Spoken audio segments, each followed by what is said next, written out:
Smart 24, driving business.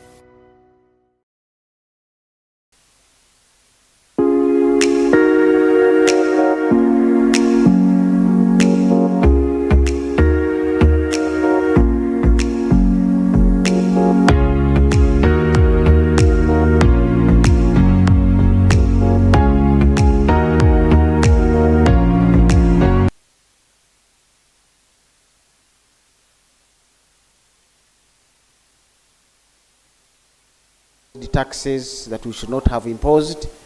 That's a question still in Uganda and Kenya, and so we want to have that part of the discussion running through those issues and many other issues.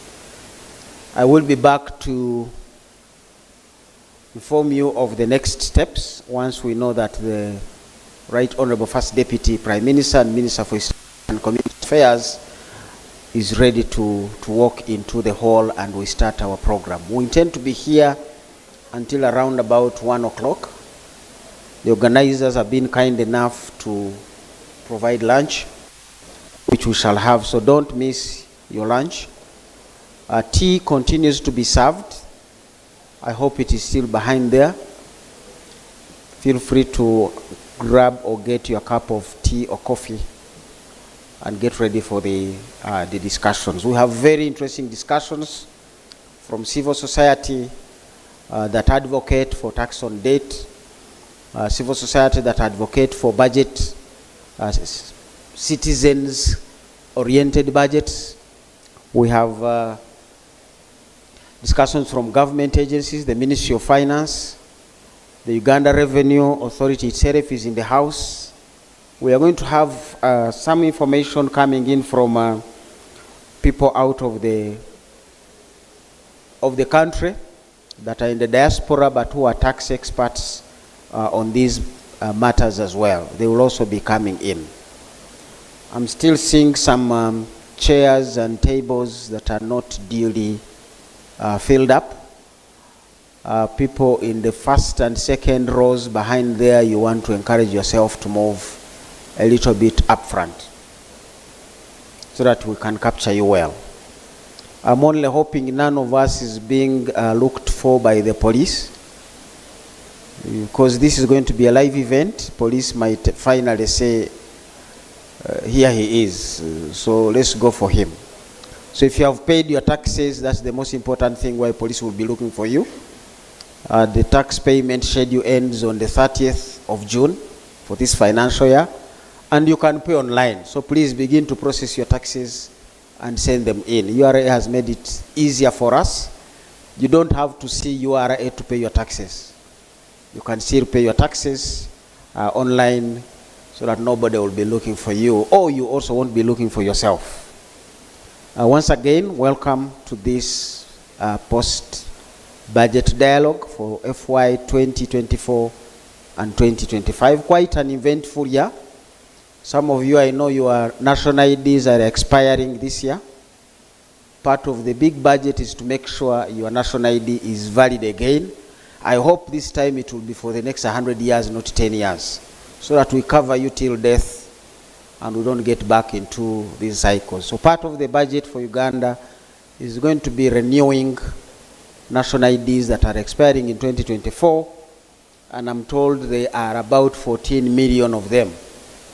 So we need to go and pick those people's faces again, their thumbprints, their names, and whatever else has changed, and give them national IDs.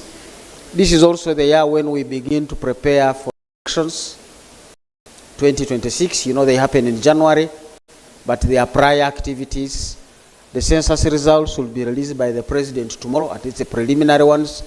They will begin to inform the programming of the election calendar. So it's quite an eventful debate that we want to have, and you want to be alert and make your input into this discussion. With those few remarks, you can now have a chat in your new location where you have moved. In case neighbors have changed, you want to greet them, find out what they feel about their lives and what we have done or not done for them as a country, and how they too want to make their contribution in this country. The people managing the program, you may want to give us again those adverts and messages from the sponsors and organizers. But let's remember that when the Right Honorable First Deputy Prime Minister walks in, we will all remain standing. That means as she walks in, we'll stand to receive her, and we'll remain standing until the anthems are done. And then we'll see how we proceed with the program. Thank you.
And Minister for East African Community Affairs.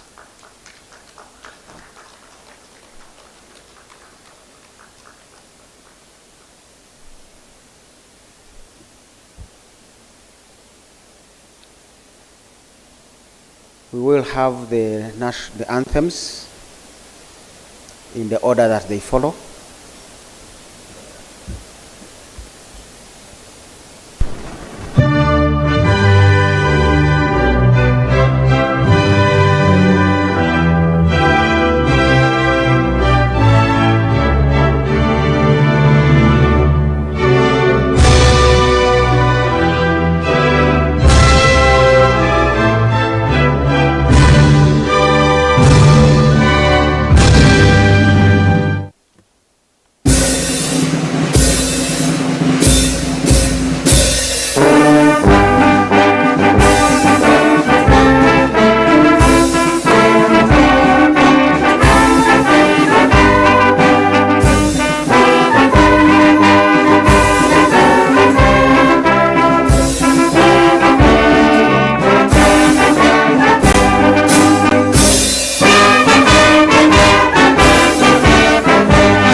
Lord God, we want to thank you for this opportunity to have brought us here to discuss matters of interest to our country and our region. And we pray that you'll be with us to guide us and give us the wisdom to discuss and bless all our discussions. In the name of God we pray. You may take your seats. The Right Honorable First Deputy Prime Minister and Minister for East African Affairs Honorable Saro Pendi, representatives of government, honorable members of parliament who are here, ministers, and ladies and gentlemen, all protocol observed. Right Honorable Prime Minister, First Deputy Prime Minister, we are happy that you are able to join us. And we are looking forward to a very eventful discussion. This discussion is going to be on the East African Community Post-Budget Dialogue on Tax and Debt for the financial year 2024 and 2025. Reading through the press and social media, there cannot be a timely discussion than this. And we are glad that in Uganda, we are having it in the comfort of a peaceful environment, meaning that even if there might be some Ugandans not happy with one clause or two of the budget, they have found an option like this to have a dialogue on it that can be held within the confines of a room like this. The dialogue has been organized by government, represented by the Ministry for East African Community Affairs, the Ministry of Finance, and agencies, Uganda Revenue Authority, civil society organizations, Siatini, and others who are partners, as will be going through them along the day during our day's deliberations. This event, as we have indicated earlier, is being broadcast live by different media, including the NTV, URA TV, and others who may be watching us through the different media channels.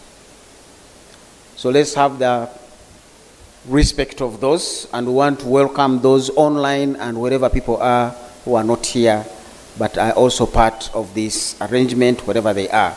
And we do pray that there are many means through which they will be able to reach us out and send in their views and comments so that they too can be part of the dialogue. At this point, I want to invite the remarks from the organizers.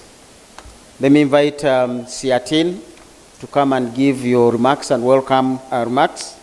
Siatin will be represented by Mr. Herbert Kafero, Programs Manager, who is representing the boss, Jen Nalunga. Have the floor. Thank you so much. Our guest of honor, the Right Honorable Rebecca Alitwala Kadaga, the First Deputy Prime Minister and Minister of East African Community Affairs, the keynote speaker, Honorable Amos Lugolobi, the State Minister for Finance and Planning, Ministry of Finance, Planning and Economic Development, the Commissioner General of Uganda Revenue Authority, represented by Ms. Catherine Donovan Chokunda, Commissioner Legal Services and Board Affairs, Board Secretary, all commissioners from relevant government ministries and institutions, honorable members of parliament, distinguished participants, ladies and gentlemen, all protocol observed. Habari za asubuhi wana Afrika Mashariki wezangu. Good morning, my fellow East Africans. My name is Herbert Kafero, the Programs Manager at Southern and Eastern Africa Trade and Negotiations Institute, Siatini, Uganda. I bring you warm greetings from Siatini, Uganda's Executive Director, Ms. Jen Nalunga. It is indeed a great honor and pleasure to welcome you all, distinguished participants, to this fourth edition of the ESC Financial Year 2024-2025 Post-Budget Dialogue on Tax and Debt. This dialogue, which has been organized by a number of National Budget Month partners, sometimes we call them Budget Transparency Initiative partners, is aimed at providing a platform for ESC citizens and key stakeholders to enhance citizens' awareness and effective engagement on tax, trade, debt, and other related issues in the East African region, and also aimed at fostering and strengthening East African community regional integration through tax harmonization and prudent debt management. Our guest of honor, the Right Honorable Rebecca Alitwala-Kadaga, the first Deputy Prime Minister and Minister of East African Community Affairs, Siatini and other National Budget Month partners would like to thank the President of Uganda, His Excellency Yoweri Kaguta Museveni, through you, for his unwavering commitment towards making East African community regional integration work for the people and pushing for the region to be more integrated than divided. I would like to extend our gratitude to the government of Uganda and specifically the Ministry of Finance, Planning and Economic Development and Uganda Revenue Authority for continuously working closely with civil society organizations like Siatini and other National Budget Month partners towards deepening citizens' awareness about the national budget priorities and government priorities broadly as set out in the national budget. We would like to applaud Government of Uganda and the Ministry of Finance for clearly identifying the drivers of the economy. There is a short form for these drivers. It is ATMS, agro-industrialization, tourism development, mineral development, and science, technology, and innovation. We believe it is a good step for government, and as we applaud government for identifying these drivers, we call on government to allocate sufficient resources to these drivers, because a driver without the fuel cannot do a good job in accelerating to the desired destination. So we call upon government to allocate sufficient resources to these drivers of the economy. I would like to briefly talk about the state of the East African Community Regional Integration, because this dialogue is basically focusing on EAC affairs. But in a special way, I would like to recognize Ministry of East African Community Affairs for working closely with National Budget Month partners to make this dialogue happen. And as Siatini, among other partners, we recognize that the economic outlook of the East African Community region is promising. For example, there is a projected increase in economic growth in 2024 of 5.1% and 5.7% in 2025. That is promising. However, there are a number of challenges we have, and some of these challenges are already known to most of us who are here since we are key stakeholders. And I would like to also emphasize that the EAC regional integration presents numerous opportunities, and we need to make EAC regional integration work for the people, for the private sector, and for the benefit of all EAC partner states. EAC has approximately 302.2 million citizens and is now comprised of 8 partner states. We believe this population gives us a wider market, and as Uganda, we can position ourselves accordingly because other markets have challenges, and we have already tested some of these challenges with rejection of our products in the European Union, among other export markets. But the EAC is the sure market for some of our products that we cannot even trade in other markets. I could give an example of plastics. We cannot take plastics to the European Union, but we can sell them across the EAC partner states, which is really important for us. And I cannot overemphasize the need to make EAC regional integration work. On the other hand, EAC regional integration, all EAC partner states are facing challenges of debt distress. And this is a pressing challenge. We have challenges of climate change. It's a reality, and we're already facing the negative consequences. Debt and fiscal challenges around the world are real, and the EAC is not an exception. However, we observe that there is ever-increasing indebtedness. The debt burden is increasing among EAC partner states, and debt continues to exert pressure on national budgets.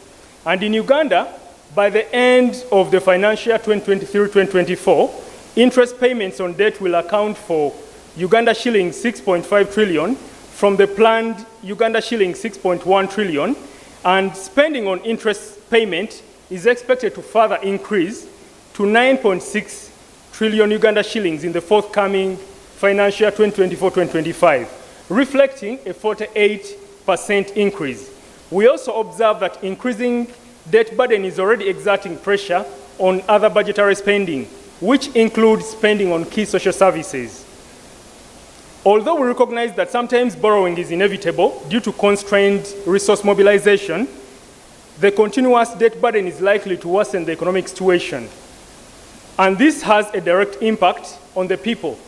We cannot go on with this conversation without talking about the situation in our neighboring country, Kenya. We recognize that the public protests are partly linked to the country's debt situation.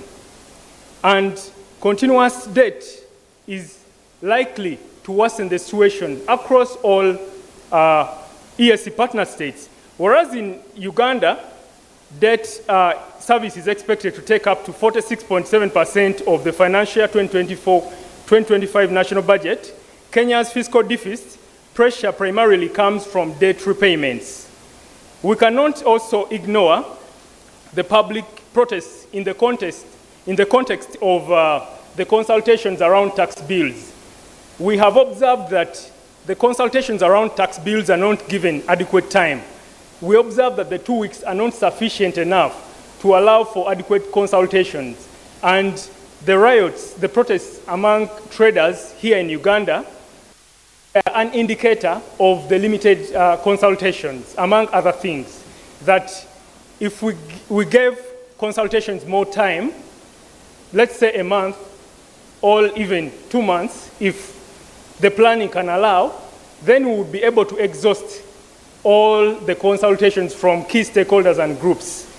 And we call upon government to consider extending the time for consultations on tax bills because they feed into the national budget process.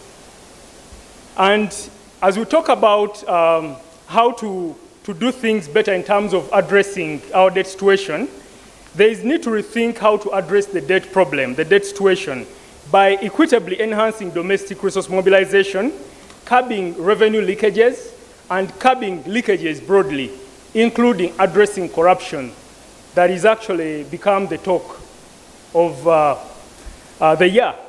There is also need to widen the tax base by tapping into the untapped revenue sources, but also casting the net wider to consider those that are outside the tax bracket. There is also an important issue around concluding tax harmonization. There is slow progress towards tax harmonization in the EAC, and this is distorting trade. We also observe that there are recurrent non-tariff barriers. We've had non-tariff barriers over the years, and they recur. As we address one non-tariff barrier, more non-tariff barriers emerge. And as a way of addressing these non-tariff barriers, we are calling upon, through Right Honorable Rebecca Kadaga, the First Deputy Prime Minister and the Minister in charge of EAC Affairs, to call for the review of the East African Treaty, Community Treaty. We now have 8 members of the EAC, and the context has since changed since the treaty was adopted. We've faced a number of challenges as partners. The issues of retaliation have also happened. We've seen non-tariff barriers, border closures, among other things. And we believe there's need for a strong dispute settlement mechanism, among other areas, in view of reviewing the EAC treaty. We also believe that we need to adopt the conviction that EAC regional integration is not an option, but an imperative. We also observe that there are members that we've admitted into the EAC, and they are members by convenience. They only join when they want to achieve certain objectives, and they want to exit when they feel it's no longer to be members. For example, the Democratic Republic of Congo that doesn't want to renew its membership because of a number of issues they have put on the table. So we need to reassess the issue of expanding the EAC, whether it delivers on the envisaged objectives. We believe there is need for more coherence than broadening, because we're admitting members, some of them are even defaulting on their subscription fees. And the issue of moving together as a region cannot be overemphasized. When we move together, we win together.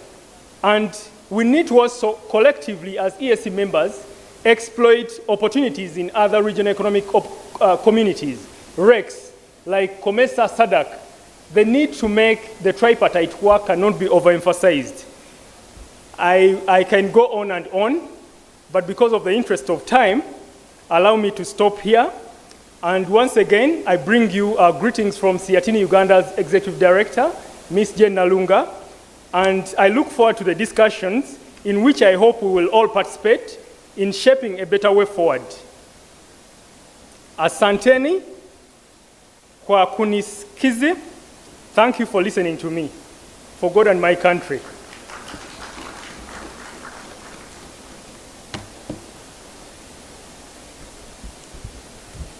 Trust me not to venture into the Kiswahili, but a round of applause, another hand clap for Herbert Kafero. And please take our greetings also to Jen Nalunga, my friend. URA, where are you? You should come and give us some remarks. After you, I will invite Honorable Saro Pendi to invite the Right Honorable First Deputy Prime Minister. There I can't reach. Where I can't reach, I know she can reach for me and not ask me for a chicken. Thank you.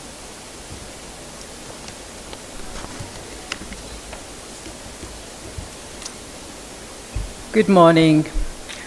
Our guest of honor, the Right Honorable Rebecca Kadaga, First Deputy Prime Minister and Minister of East African Affairs, honorable members present, honorable members of Parliament present, the Secretary General of the East African Community, Executive Director of Sitini, heads of government ministries, departments and agencies present, management and staff of URA present, members of the civil society present, members of the media fraternity present, our valued taxpayers present, distinguished guests, ladies and gentlemen. First of all, let me take this opportunity to introduce myself. My name is Catherine Chokunda Donovan, Commissioner Affairs, Uganda Revenue Authority. I stand before you on behalf of the Commissioner General of URA, who was unable to attend this dialogue due to another conflicting engagement, but he sends his sincere apologies. Allow me to thank our fellow conveners of this engagement with whom URA partnered, that is Sitini, Uganda, our line ministry, the Ministry of Finance, Planning and Economic Development, and the Ministry of East African Community Affairs for having organized this dialogue to discuss the East African post-budget for the financial year 2024-2025 on tax and debt under the name of Shedding Light on Uganda's Tax Regime in the context of harmonization of tax policies within the East African community. Ladies and gentlemen, the post-budget engagements are aimed at sensitizing the public on the national budget, tax policy measures to create awareness and promote the culture of voluntary compliance among taxpayers. This budget month is always dedicated to dissecting tax policies and amendments as passed by Parliament and read by the Minister at the National Budget Speech Day. As we gather to discuss and reflect upon the national budget for the upcoming fiscal year 2024-2025, let us take note of the fact that the national budget is not merely a collection of numbers and figures. It is a blueprint that outlines our nation's priorities, aspirations, and commitments to our beloved country, Uganda, and the countrymen at large. With the new financial budget of Uganda at 72.136 trillion, URA is faced with an uphill task of collecting 31.982 trillion to fund a substantial part of the national budget. It's not going to be easy, but it's feasible and achievable. Therefore, as we delve into the intricacies of this budget, it becomes evident that every item represents a decision aimed at shaping our collective future. For URA, this means that we get to work with diverse perspectives, including policymakers, traders, business communities, and industry leaders. On that note, for Uganda to fully monetize her economy through commercial agriculture, industrialization, expanding and broadening services, digital transformation, and market access, URA shall complement the efforts of domestic revenue mobilization through enhanced tax administration. With reference to the national budget for the financial year 2024-2025, the key priority areas for strengthening domestic revenue mobilization include the tax measures that were approved by Parliament to raise more revenue, such as excise duty, VAT, and income tax amendments. Furthermore, URA commits to place emphasis on tax administration measures to enhance compliance through expanding URA's presence, strengthening enforcement, and use of IFRIS, which I say with hesitancy, DTS, and rental tax solutions, strengthening exchange of information with other tax authorities, and strengthening the existing enforcement interventions to realize domestic revenue's contribution to Uganda's total resource envelope. In this respect, I want to assure you that at URA we are committed to fostering economic growth and transformation that's inclusive and sustainable. With the new challenge comes new opportunities for us to explore how to make it to the finish line. Ladies and gentlemen, this is particularly pertinent as we are just right to the end of the June month, which is the financial year. But just like the Bible says in Proverbs 14:23, in all toil there is profit, but mere talk tends only to poverty. This verse emphasizes the importance of putting in the effort and hard work to achieve success. Without diligence and hard work, we cannot expect to attain a fruitful outcome. In regards to the East African community, URA is cognizant and would like to appreciate the efforts undertaken by the East African partner states with regards to harmonization of tax policies within the EAC region. We note that one of the major reasons behind regional integration arrangements is to create large investment areas and enlargement of markets that would be beneficial to the entire EAC region. The EAC has prioritized the harmonization of taxation regimes of its member states, and that is to promote coordination of the taxation systems of the member states for the purpose of preventing any national tax measures that would otherwise have a negative effect on the functioning of our planned common market arrangement. In relation, URA appreciates the strides being undertaken to harmonize the tax policies within the region, including but not limited to the EAC Unified Tax Procedures Directive, the EAC Model Tax Treaty, and the EAC Multilateral Double Taxation Agreement and harmonization of excise duty, among others. As I conclude, the budget is more than a financial plan. It reflects our shared values and aspirations. It is a promise to our citizens, a promise of progress, prosperity, and a better future for generations to come. Therefore, embrace the opportunities presented by this budget with optimism and determination. Together, let us work tirelessly at its full potential and build a nation that we can all be proud of. As URA, we extend our sincere gratitude for the support rendered to us from the key stakeholders, ministry departments and agencies, development partners, as well as our valued taxpayers. Thank you for listening.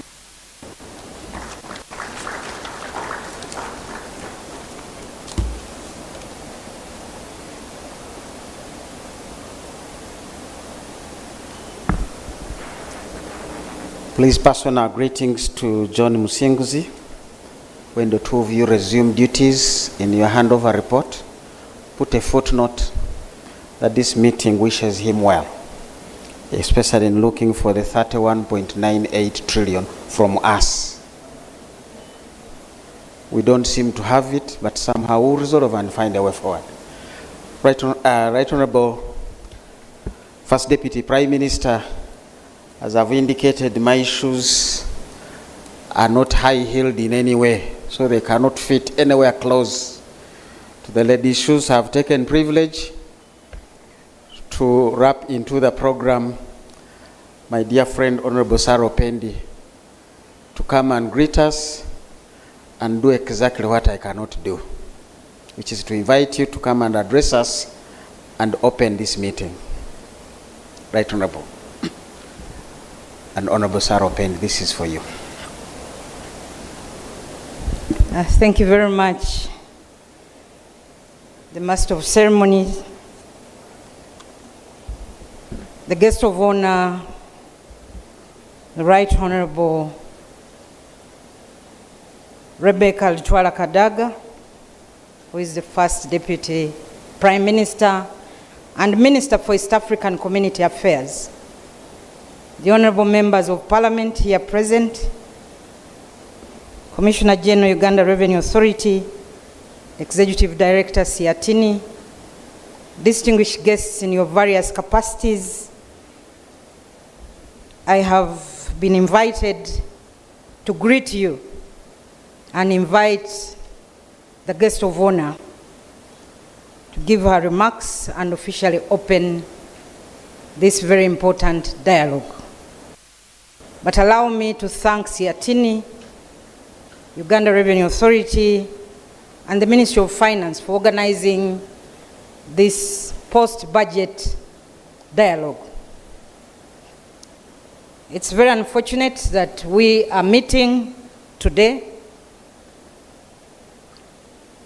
just one day after losing some lives in one of the partner states yesterday. And I want to request, because we are within the East African community,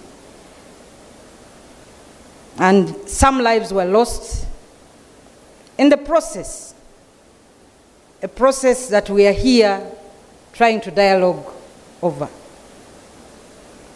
Right Honorable Prime Minister, Prime indulgence, that we observe a moment of silence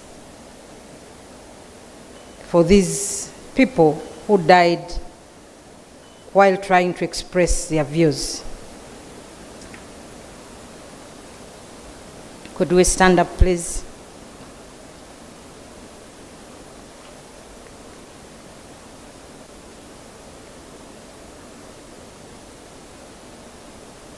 May their souls rest in eternal peace.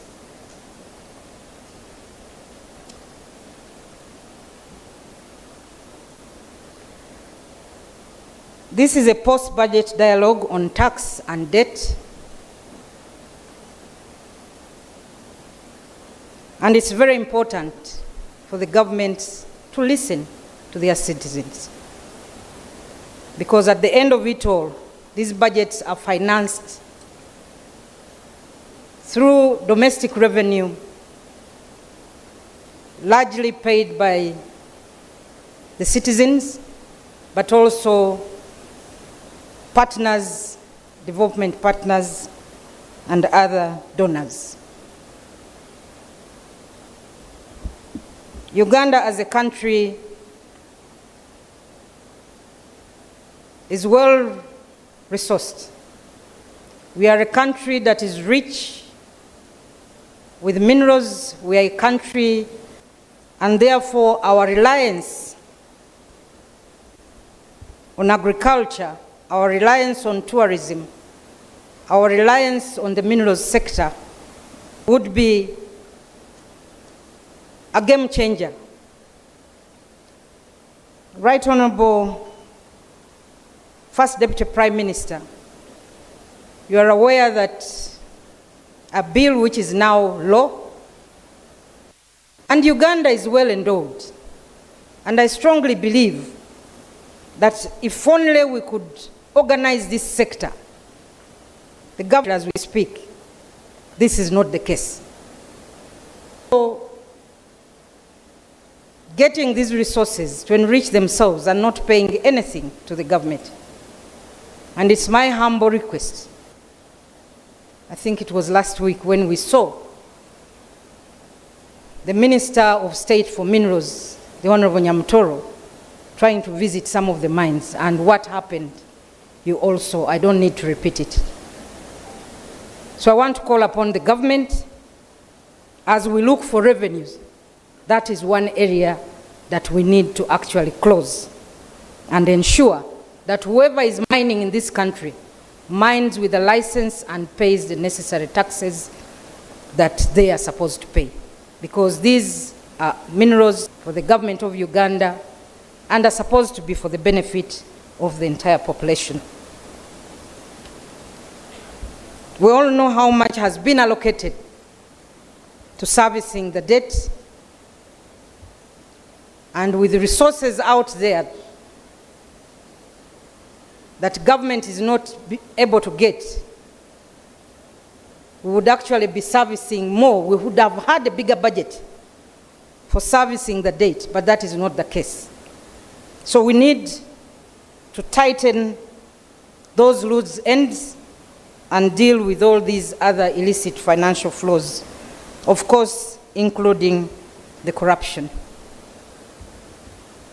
The previous speakers have spoken about the key drivers of the economy. And Right Honourable Speaker, Right Honourable First Deputy Prime Minister, I do not want to repeat what they have said, but all that I want to say is that you cannot neglect road maintenance in this country, since we are heavily reliant on the road network as the means of transport in this country. We want to appreciate the government for the various investments that it has made in improving the road network.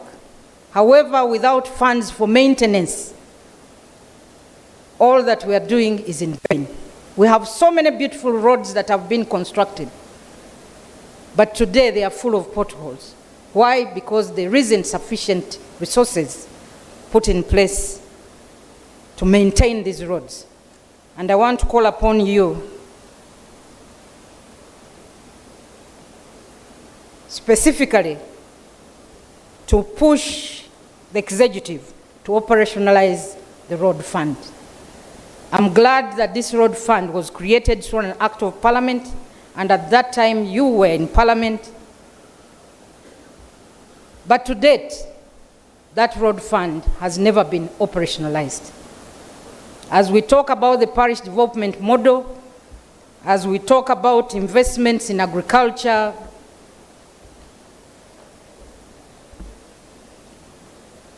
we cannot do that without having the feeder roads, without having the roads in whatever state, whether they are Maram roads, motorable. So I want to request that that be dealt with. So Right Honourable, our guest of honor, the First Deputy Prime Minister, with those few remarks, I want to end with a call on everybody that it's terrible for Ugandans to pay taxes, and these taxes are not put to the right use. I cannot end without talking about the challenge, our biggest challenge today, of corruption. Let it be every Ugandan's responsibility to rise up and fight corruption. And I strongly believe that we can actually do this. We are doing our part as legislators, but the Ugandans should also do their part in not being partners in facilitating the corruption, but reporting all those who are misusing the taxpayers' money, but also misappropriating funds that should be going to other sectors. So with these few remarks, it's my pleasure now, guest of honor, to invite you to address the gathering. Thank you very much.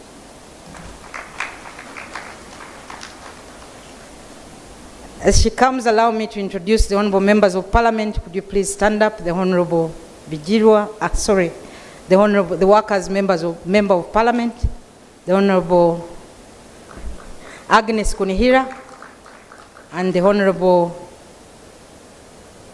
Etuka from Madi Okoro. Thank you very much.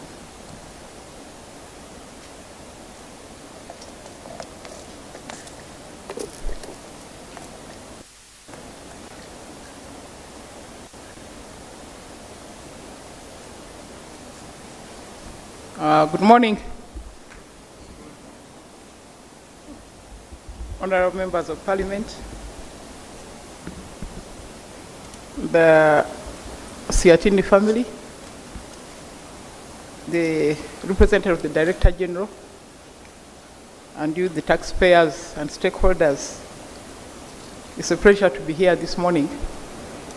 I really want to thank Siatini for a long-standing partnership with Parliament. They have been very supportive in giving information to members of Parliament to enable them to understand the budget and be able to do their work properly. So thank you so much. I also want to thank the Uganda Revenue Authority for this dialogue. You know, I come from Musoga, and Musoga don't like paying taxes. I'm sure you know our history of tax riots, about graduate tax and other things. But jokes aside, I think it's important that you meet and discuss with the people who pay the taxes. And I see one of the, is that Kagwa? Yes, from the Ministry of Finance. We have the Honorable Opedia said before I go to my speech. I just want to state that on the issues raised by Siatini,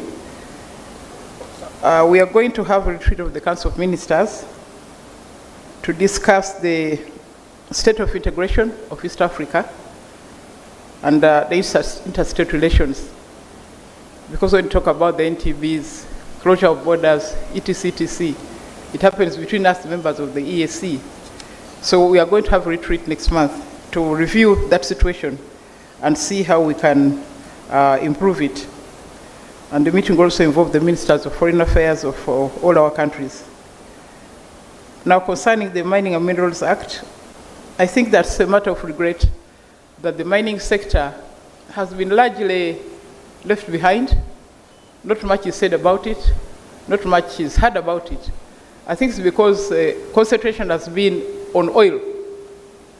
And yet, as Honorable Pendi says, the minerals are really a low-lying fruit. It's a low-hanging fruit. If you look at the map of minerals in Uganda, I think there's no part of Uganda that does not have some kind of minerals.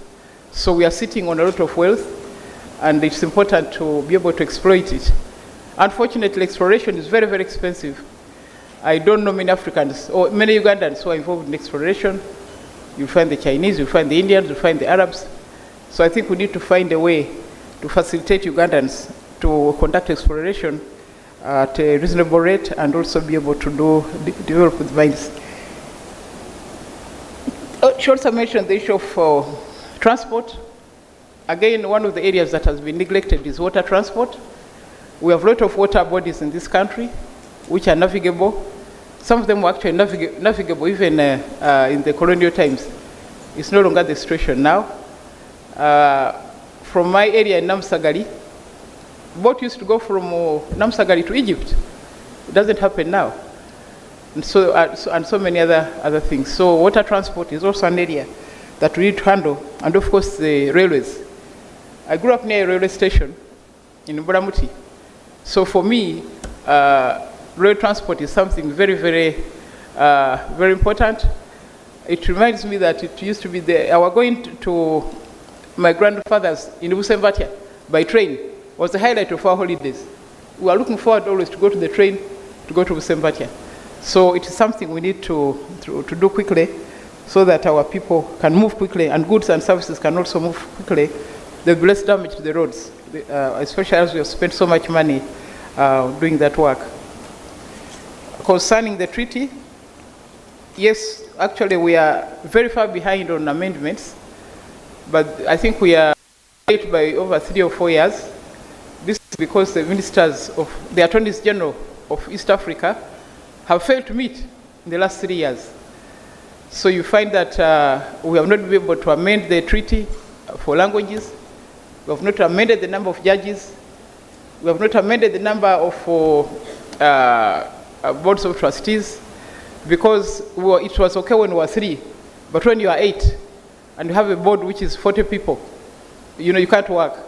So during that retreat, it's our intention to really put pressure on the Attorneys General to ensure that they do their work and we have the necessary amendments to the treaty so that we can look at the real integration.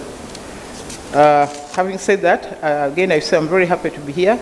Part of these complications and opportunities arise from the recently announced budget. It's a crucial platform for stakeholders from various sectors to come together, share insights, reflect on our fiscal policies, and chart a path forward to ensure sustainable economic growth and development of our region. I've already thanked Siatini for bringing us together.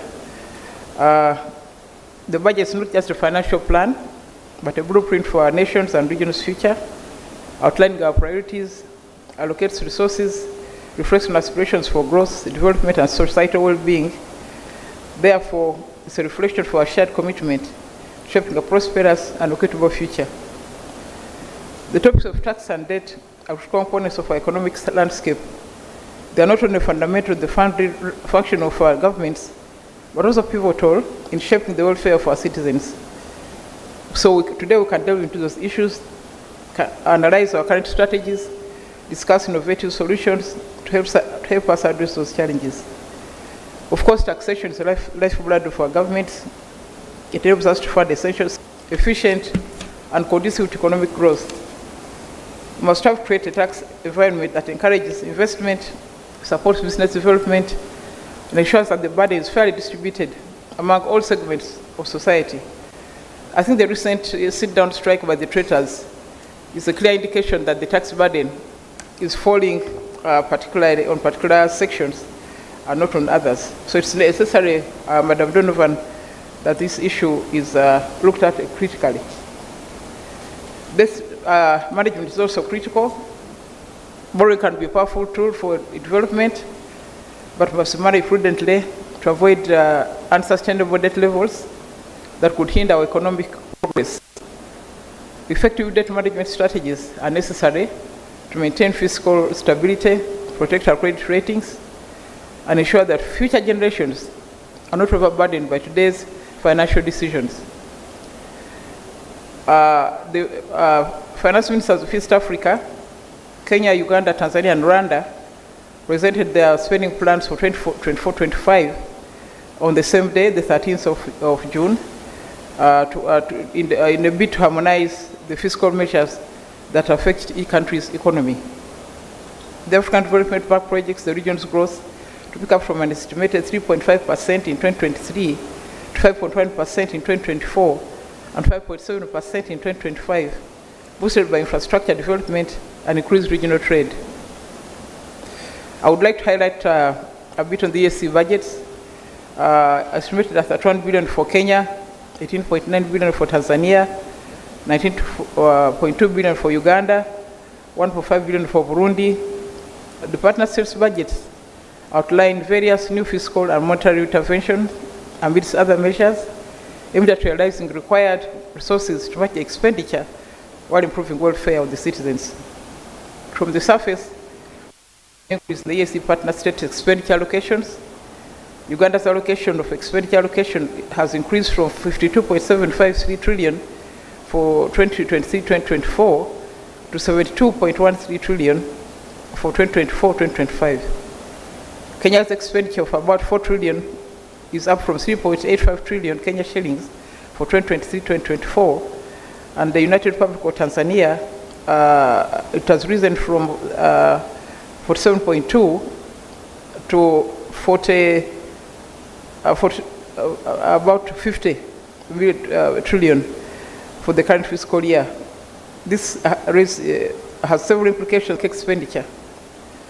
A larger budget may indicate increased public investment in infrastructure projects such as roads, bridges, schools, and hospitals. This can stimulate economic growth by improving productivity and connectivity. employment generation. Higher budget allocations can lead to job creation, both directly through public sector employment and indirectly through the private sector as a result of public procurement and infrastructure projects. But I do hope that all the governments are taking into account the need to include both the young people and the women participate in these infrastructure projects.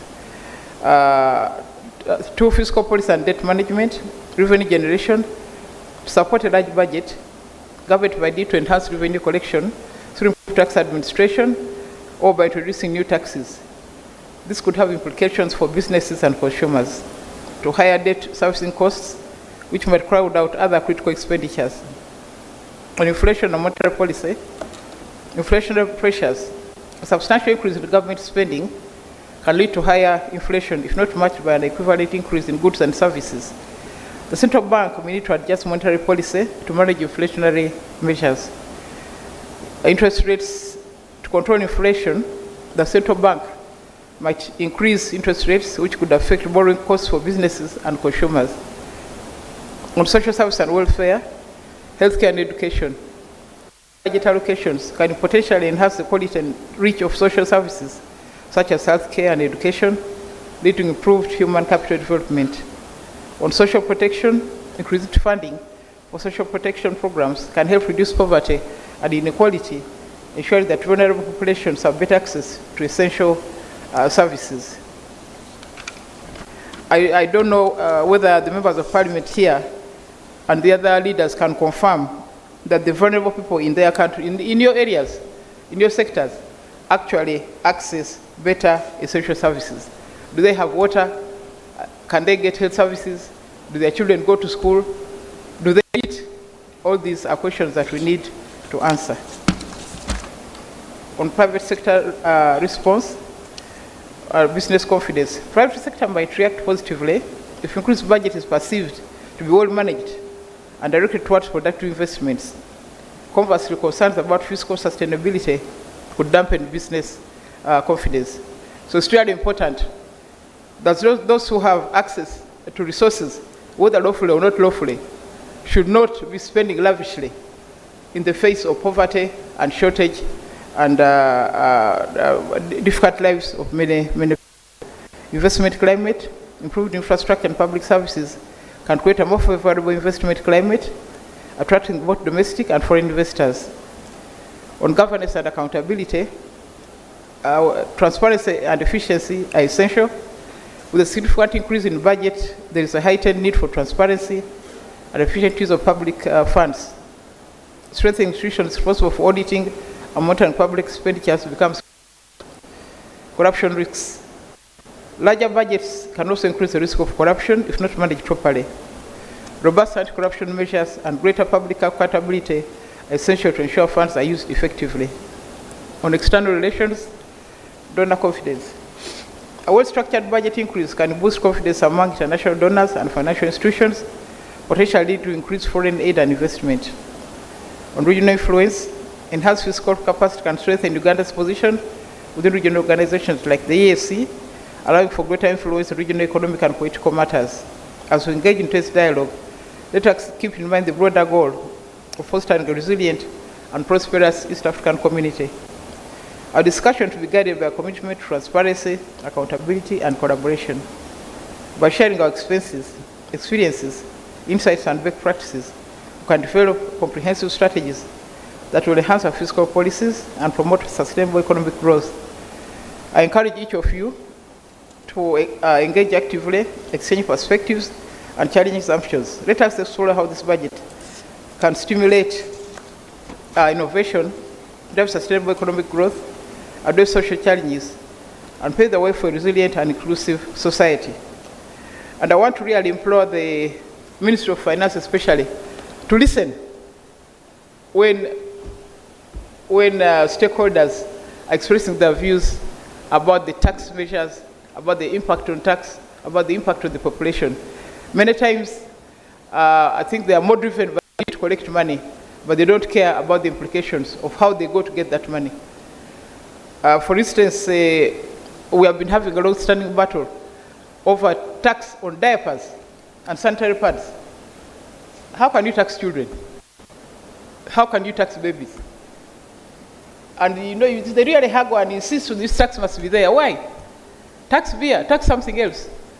But they want money because of the number of children who will use diapers, because of the number of women who are going to buy menstrual pads. Tax the women. Discriminatory tax.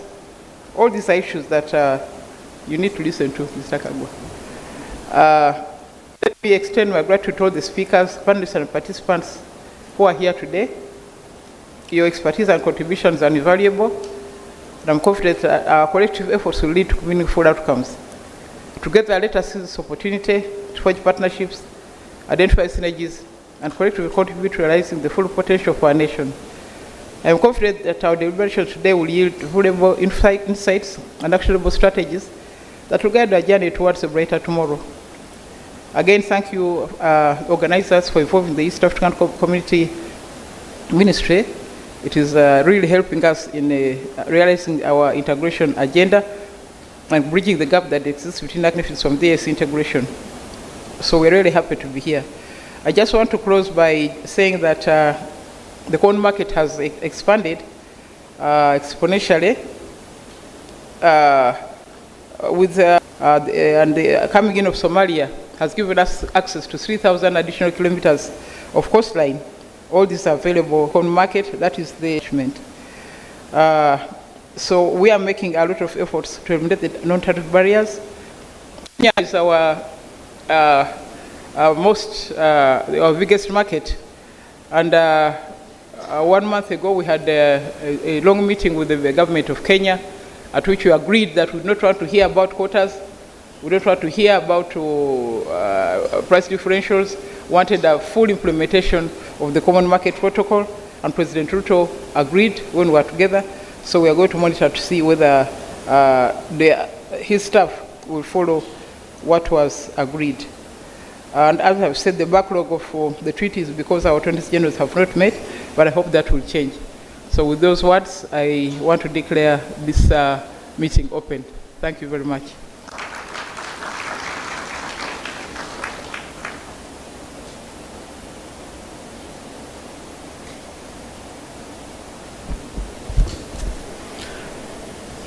Let me take the privilege of standing right where the Right Honorable First Deputy Prime Minister has been, just before any of you comes ahead of me, and to appreciate and thank you for opening this dialogue and for guiding on how and where we should be taxing. It's not just about finding revenue, where do you find the revenue, but also reminding some of us who engaged the Ugandan train while it still moved. I used to enjoy the train to Kasese in those years when I was a schoolboy, and then bring back some G-nuts from Kasese and make a to go into business. But I remained focused on the school days. But the train is really a conversation, and I've already been computing the revival of the train around Kampala is already helping those who are using it to save 4,000 shillings per day. Because by taxi they were paying 3,000 coming to town and 3,000 going back. That cost has been reduced to 2,000. So these things do matter. The citizens, when they touch where their taxes are going, you can be sure it makes a difference for them. We are going to have a group photo for those who carry the title of Honorable. You certainly are going to join the Right Honorable First Deputy Prime Minister and Minister for East African Affairs, and the organizers, Siatini and URA. Commissioner Kagwa, you have to be in that picture. Julius, you have to be in that picture, please, of finance. Honorable Saro Pende, I'm back at your feet, requesting you help me with the honors of coming with that table and this table to join in. How is Madi Okolo? Did I hear that? Honorable Agnes Konira, you're welcome. Let's, camera people, please come and we get this out of the way. Do we need seats? Do we need to stand?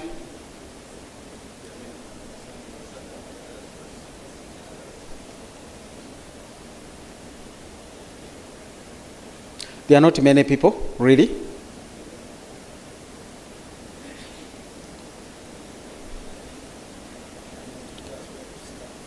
I think let's stand just be represented.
Smart 24, driving business.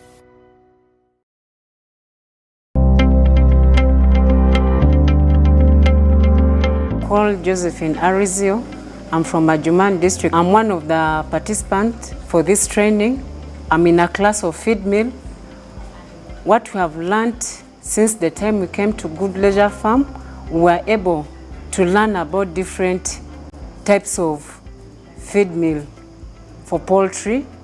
We have been able to learn about feeds for fish and piggery. We were able to also learn about, because at first we didn't know it was among the products that we are supposed to mix with the mixer, which we can be able, as women, we are able to manage it. Manageable to us women. It does not need a lot of energy to work. So it's we are able to work, to use it, and it's effective. It's like we have the mixer that can mix like 1,000 kilograms of maize per hour, which is like improving our.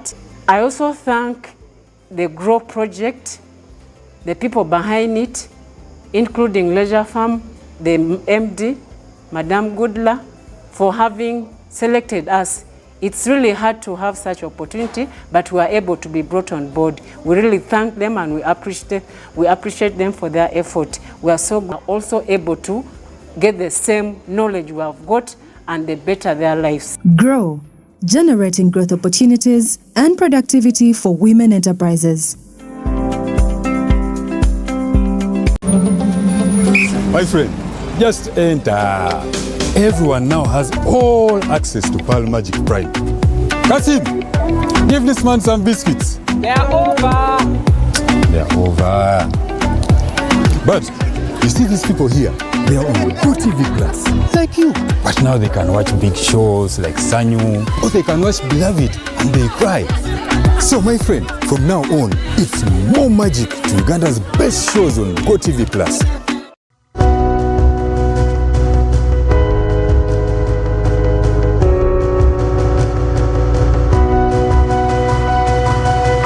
Smart 24, driving business. DSTV will address a multiplicity of issues, including the recurring non-tariff barriers, among other issues, and strengthen dispute settlement mechanism, but also review the mandate of the East Africa Court of Justice, among other things. And the issues around tax harmonization, we remove all the distortions and also implement the common external tariff agreements individually with the European Union, and it's also negotiating the strategic trade and investment partnership with UK, among other agreements and partnerships that individual EAC countries are pursuing. And that is not in the spirit of regional integration. In fact, we observe, thank you so much, we have this bag. It's full with publications that I believe could enrich some of the discussions you are yet to undertake. And at Siatini, we are big on research. In fact, we pride ourselves in undertaking research to inform alternative policy measures that could be taken on and yield the much needed sustainable development, poverty eradication, and shared prosperity across the EAC region. Thank you so much.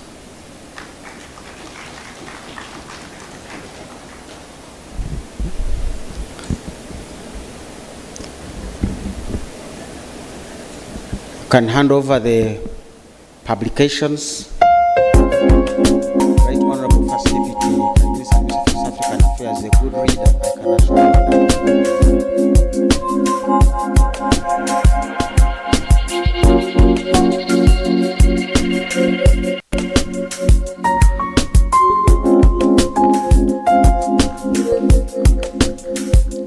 good reading material for her office.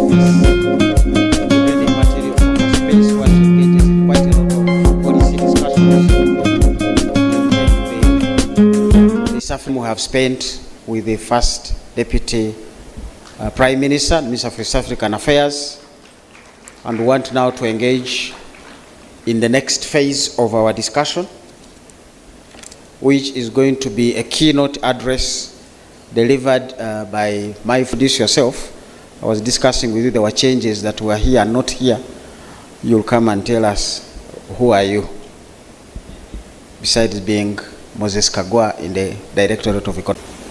Honorable members of Parliament here present, I've been requested by the Honorable Minister of State for Finance in charge of planning, Honorable Amos Lugolobi, to present this speech on his behalf. So I'm going to read it verbatim. My name is Kagwa Moses. I head the Directorate of Economic Affairs in the Ministry of Finance, Planning and Economic Development. The dialogue on tax and debt for financial year 2024-2025. I would like to thank the organizers and all of you for the time to contribute to this dialogue. The dialogue is timely to enhance awareness about the ESC regional issues, including decisions made by the ESC Council of Ministers and the debt strategies for next year. As government will enhance and embrace opportunities to dialogue with civil society and the wider citizenry to increase participation in the process of policy formulation and to better inform policy making. 2, as a result of our fiscal consolidation agenda, which is intended to enhance revenue collection, reduce borrowing for only critical and strategic, and control government expenditure, government's fiscal deficit has reduced to 4.5% of from the 5.5% last financial year. For the target for debt sustainability, or is estimated to expand by 6% this financial year, up from 5.3% last financial year. So the size of the economy will be 202 trillion, which is about 53.3 billion US dollars, up from the 184.3 billion or 48.9 billion last year. Distinguished participant, Uganda being a member of the East Africa of the community, as well as enhanced decisions of the community. Therefore, my keynote address will focus on highlights of the ESC for financial year 2024-25, focuses on full monetization of Uganda's economy through commercial agriculture, industrialization, expanding and broadening services, digital transformation, and market access.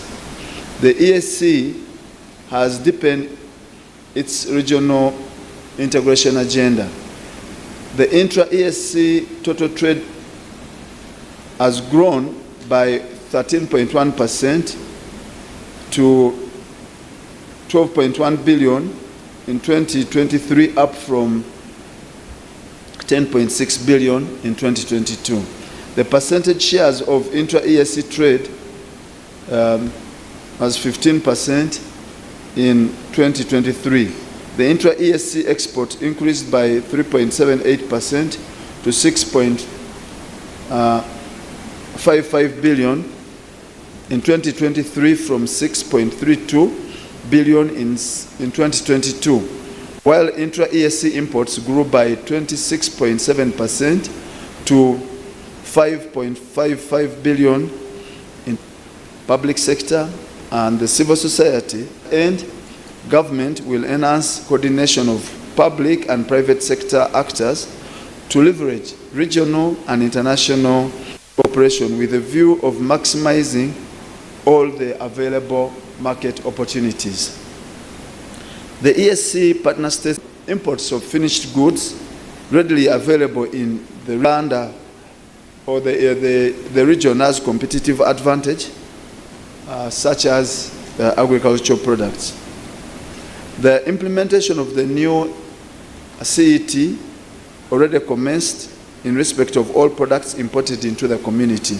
The objective of the comprehensive review of the CET was to mitigate distortions in the structure of the previous common external tariff and economy, eliminate barriers to intra-regional trade, provide higher protection to EAC industries, increase social welfare, and enhance competitiveness of our industries. In addition, it provides an effective rate of protection to nascent industries, create a level playing field, favorable tariff differential to support investment in higher value chains, a promotion of welfare through creation of employment, and ESC partner states should be implementing the new ESC CET 2022 structure without any changes during the implementation, specific sector development or protection.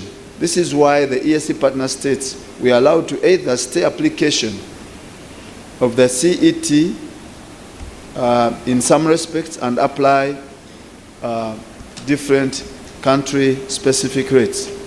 It's within this context that Uganda proposed modest measures for financial year 24-25 that were approved and adopted by the ESC Council of Ministers for effective implementation come 1st July 2024.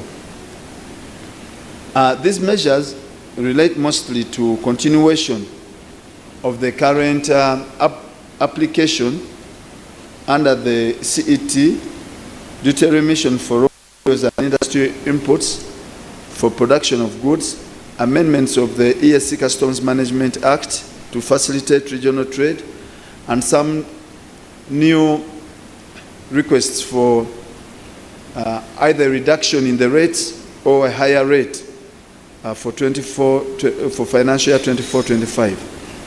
Some of the key budget highlights include an application of import duty rate of 35%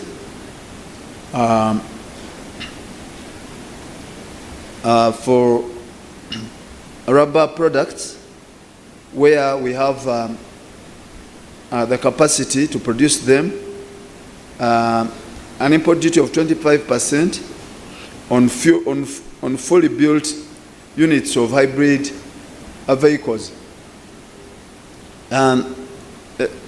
electric vehicles and electric motorcycles.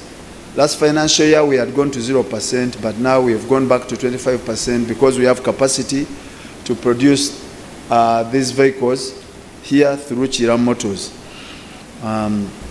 This measure is intended, of course, to protect our local assembly and manufacture of hybrid vehicles. And we are also applied 0%. We are allowed to apply a 0% on postpartum mesh paints for medical purposes only. We want to reduce the cost of medicines in this country, and we don't tax them. We also requested for a rate of 10%, 35% on spades and shovels because we have people manufacturing them here. We are also allowed to apply a rate of 35% or a specific duty rate of US dollars 1.1 per liter, whichever is higher, for what we call undenatured ethyl ethyl alcohol of an alcoholic strength by volume and denatured ethanol with sufficient capacity. This will also resolve the issue of undervaluation. For most products, we continued applying the rates that we had this year, so the status quo stays. And this is, of course, to provide certainty and continued applying tariff bands of 0%, 10%, 25%, and 35% on specific products. And there were also which we have been applying for our farmers and the manufacturers here. So we continue. And edible meat offers, potatoes, fresh or chilled, such as biscuits, honey, ready-to-drink juices, ginger, jam, processed tea, and coffee. We also either 10% or 0% for manufacturers because they use that as an input rather than a finished product. So even this practice is going to continue as to assist our manufacturers and reduce the cost of doing business in Uganda. Further, the ESC Council of Ministers urged all partner states to expedite the elimination of discriminated levies, fees and charges in order to facilitate trade across borders and really deepen regional integration. On the Ugandan side, most NTBs affecting or imposed by Uganda at the recently concluded Joint Permanent Commission, which was held in Uganda in May 2024, we agreed to eliminate all these tariff and non-tariff barriers.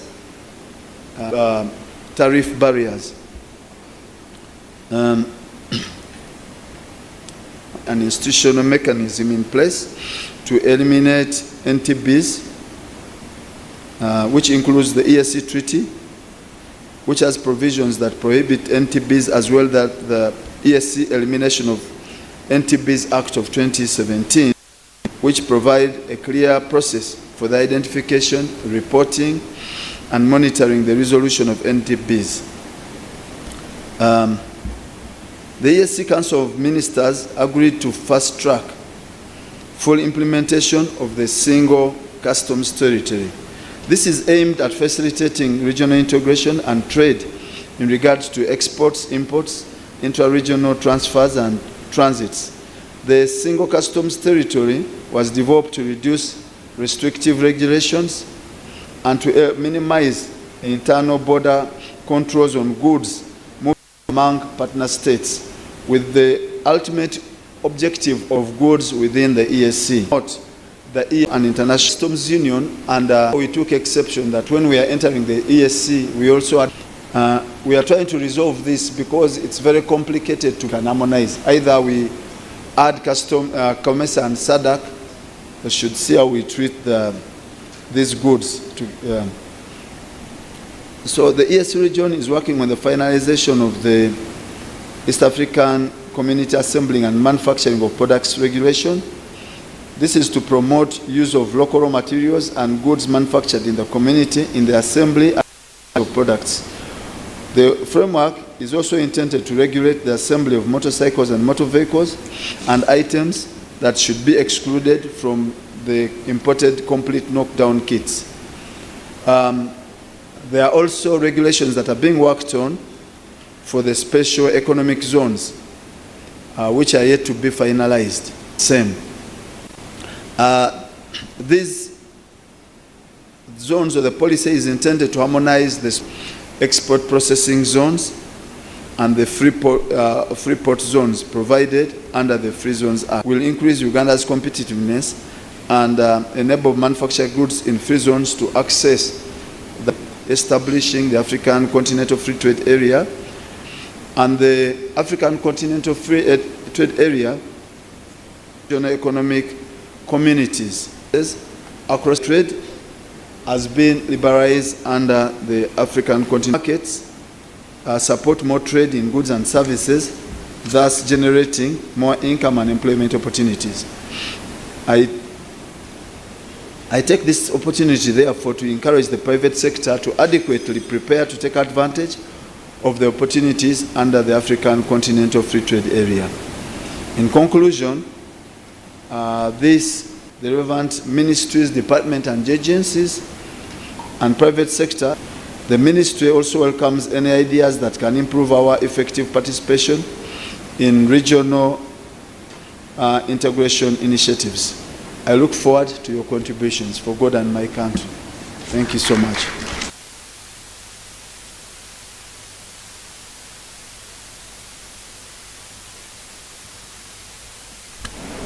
Let's clap again for Mr. Moses Kagwa for ably delivering the message from the Minister of Finance and therefore the Ministry of Finance. And as we chew the card, we're going to be assisted by a panel that will come here and give us some additional insights. One of us is supposed to join us from online. I want to recognize the Honorable Okwang Phillips, who is with us in the House. Honorable, you're welcome.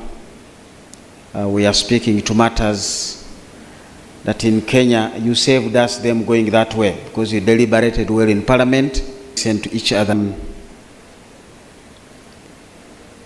Mr. Alex Rubanga, the Assistant Commissioner for Trade from Uganda Revenue Authority, who will be representing Mr. Kagumire, the Commissioner Customs Duties. Alex, you're welcome to come and take a seat here.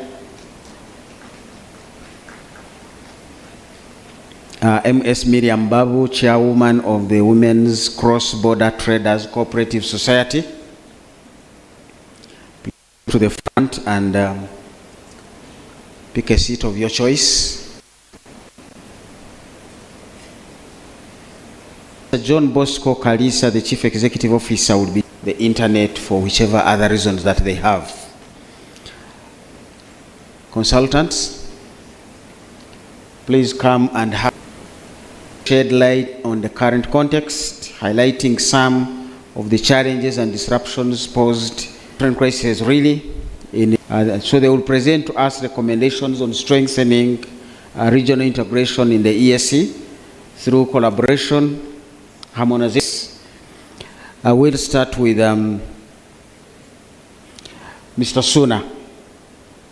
I want to shed some light on the work you do and how that is relevant to amendments in the EAC and how they are poised to close the revenue leakages and curb illicit financial flows. I believe I haven't asked you to bring a crocodile to the House. These are things you deal with more regularly and you should find comfort in them. Mr. Suna, please. Thank you very much, Moderator. Good afternoon, ladies and gentlemen, and fellow participants. My name is Robert Suna. I'm an independent consultant on tax, trade, and investment, and my bias is largely in illicit financial flows, international taxation, and also domestic revenue mobilization. To go back to your question, Moderator, there has been efforts across the East African community in terms of trying to promote tax transparency, but also address revenue leakages. But before I delve into them, I thought it would be nice also to give us some brief statistics regarding what we call illicit financial flows and how they impact domestic revenue mobilization in our community. When we are discussing illicit financial flows, we are talking about illegal money in the layman's language that crosses borders through so many mechanisms, which may include, but are not limited to, money laundering, tax evasion, aggressive tax planning practices by multinationals, but also through corruption, also through terrorist financing. Now, these impact on our revenue mobilization strategies in a view that they take away the would-be resource of the public. The statistics I want to give are in the African context, but I'll delve down also to the East African community and also the Ugandan context. So globally, the estimates are that we are losing the channels I've highlighted in my earlier submission, domestic product.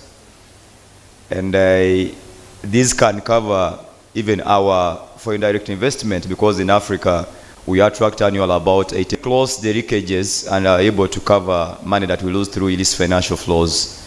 We can first of all be able to fund our own budgets at least to 45%.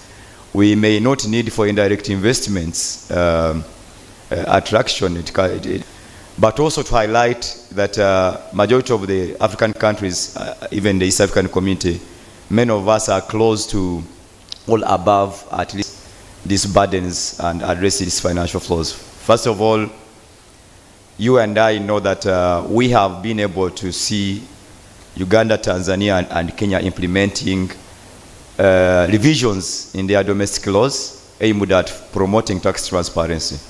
One of the kind is promotion of beneficial ownership registers. You must have seen revisions and publications from the Registrar General requiring individuals to publicly declare who is the actual owner of the equity.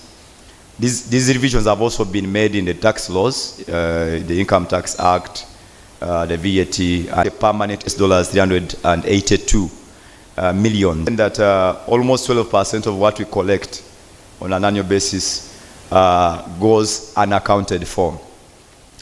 But beyond the tax policies will also allow me to highlight that there are other initiatives administratively beyond the Uganda Revenue Authority, which have been initiated by the country to address concerns, especially relating to money laundering. All of you may be aware of the Transparency Forum, which we are a member. We had been grey-listed, and this has an implication on our investment regime. But now, what does that imply for the East African community is that for financial purposes, if one of the members money, all the knowledge sharing and best practice sharing amongst ourselves on how Uganda managed to address some of those concerns, for instance, through the Financial Intelligence Authority, related practice. I'll stop at that at the moment unless I'm called to give further initiatives. I thank you, Mr. Moderator. Thank you, Mr. Suna. I want to cross over to the other side. Thank you so much.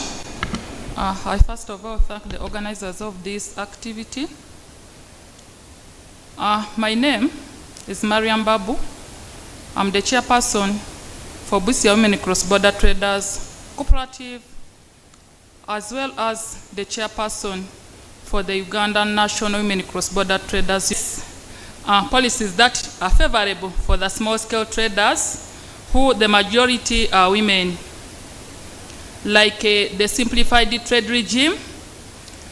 This is the custom union's rule of origin, which states that those goods below $2,000, they originate within the region and they are on the list of the common goods agreed on by the partner states, are exempted from paying import duty, but they can pay other tax as we experience it when we do cross-border trade across our borders. I also want to thank the Ministry of East African Community Affairs for supporting the Uganda National Women Cross-Border Traders Union. In a special way, I want to thank the first Prime Minister and the Minister for East African Affairs, Honorable Alitwala Rebecca Kadaga. She has always provided our report trade barriers, and she has taken action. I thank the Uganda Revenue Authority for, first of all, providing spaces for women desks at the one-stop border posts across the country, where women get information on trade procedures, required documents, and the relevant agencies. URA also has created space by adopting the women cross-border traders in the border management committee meetings and the joint border committee meetings, where non-tariff barriers and the other tests of paying taxes. But again, we get discouraged. The traders get discouraged when they hear and see what goes on in this country, where funds are being misappropriated. So sometimes they are paying these taxes when they are not willing, misused. And our health facilities don't have drugs. This discourages us, and some of them intend to avoid paying taxes. I want to thank the President of Uganda for having a dialogue with the President Ruto of Kenya. For the last 2 years, we have been denied access to market for our eggs to Kenya, yet it's our major market. But I read that in the Kenyan budget, which was raised dealing in eggs, the request for the traders is that let us be part of the changes in the tax measures, because this border trade, traders always face double taxation, as their goods are taxed by the exporting and the importing. Then in addition, which is paid by the women in cross-border trade, because you all know that, and research has it, that 80% of the informal cross-border traders, there are also informal fees, which increases the cost of doing trade and affect. This lack of information has led to unintentional non-compliance. Efforts by the EAC to harmonize tax policies and reduce trade barriers are ongoing, but have not yet fully addressed the needs of small-scale traders. We have experienced losses of our money by closures of the border. Canes were stuck at the border and people lost their monies. There is the intention of a state partner imposing an non-tariff barrier by waking up tomorrow in the morning as they take their goods to access markets across. What are our recommendations? The harmonization of value-added tax. You find that Uganda has 18% and Kenya has 16%. Sometimes the same product is cheaper in Kenya and highly cost in Uganda. This promotes the illicit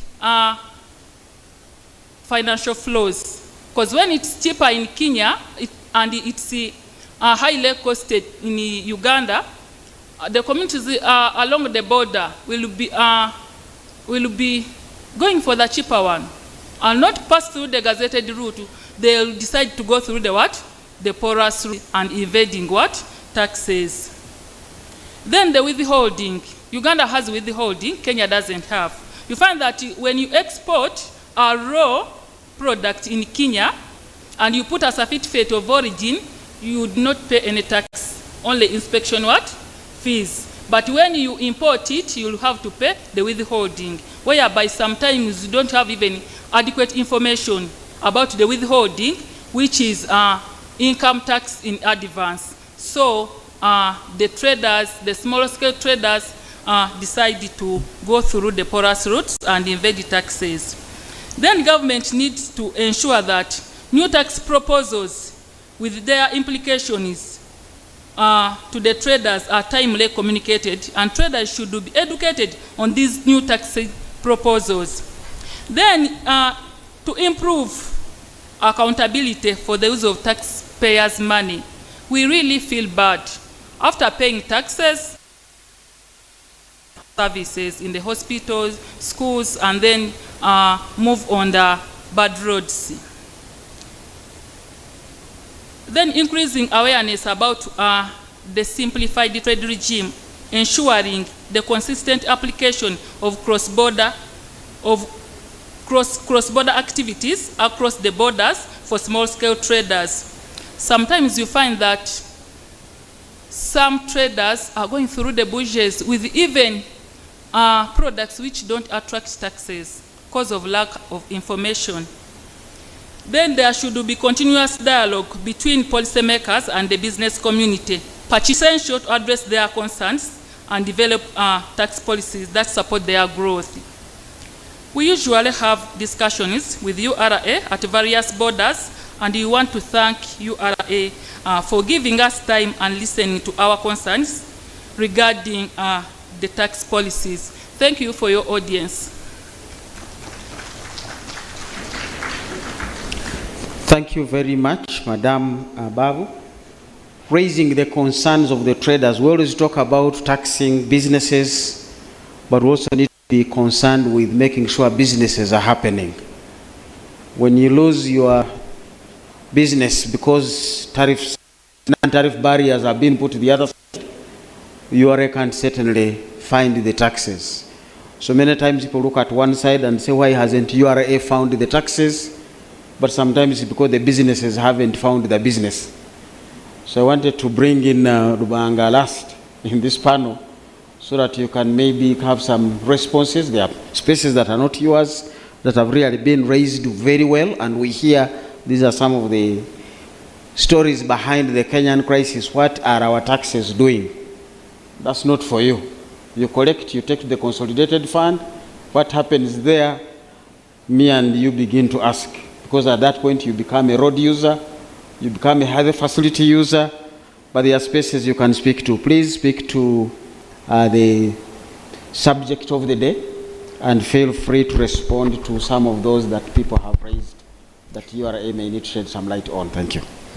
All right, thank you so much, moderator, and all protocol observed. First of all, allow me, those who have come to attend this engagement, but also permit me to bring apologies from the Commissioner, Customs, whom I'm representing. He had some very urgent commitments he couldn't avoid, so he requested me to stand in for him. But I think I'm rightly placed because I handle the trade docket in the Customs Department. Now, back to the topic of the day. I think my Honorable Minister has done me a lot of favor by talking a lot about most of the things that I would have shared, especially from the policy perspective. So my work, I think, will be easy, mostly in terms of how we are implementing them. You rightly said that our work is to collect, and our work is also to implement most of these tax measures that have been put in place. Let me begin by saying that we are privileged as customs to be positioned well to implement most of these trade measures, especially within the region. We do this mainly because of our mandate as customs. As you will all note that when you are handling international trade, then these goods must pass through borders, but also trade must happen through borders. Goods must be cleared, they must be declared, but most of them are declared based on the different regulations, policies, measures that are placed. Now, as customs, one of the, how we are really going to implement most of the changes, the tax measures that have taken place in the EAC, and maybe beyond, is based on our mandate, and then also the instruments that are there within the EAC. My minister said rightly that there are decisions of council that were made as the, as you know, within the EAC, all the measures we take must be agreed and approved by the partner states. Now, there are one, of course, in terms of the common external tariff that was reviewed. The honorable minister, my honorable ministers, but also allow me to say, we are going to implement these measures based on the instruments available in the EAC.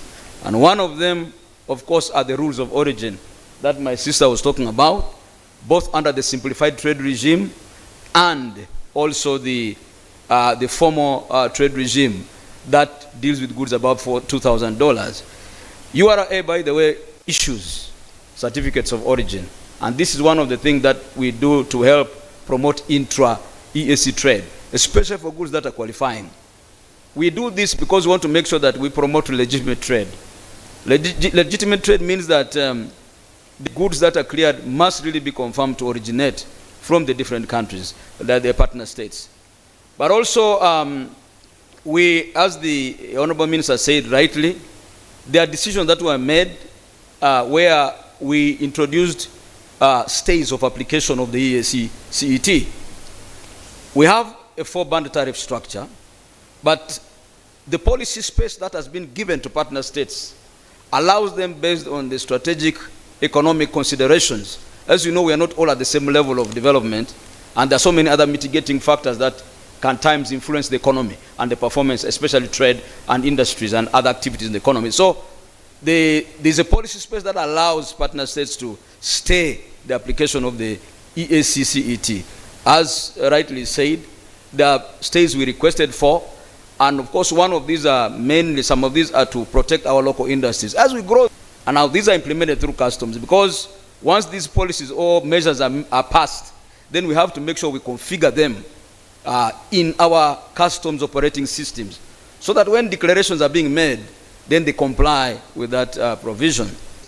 Like we talked about tires, motor vehicle tires, where instead of applying 25, we decide to increase, Uganda requests to increase it to 35.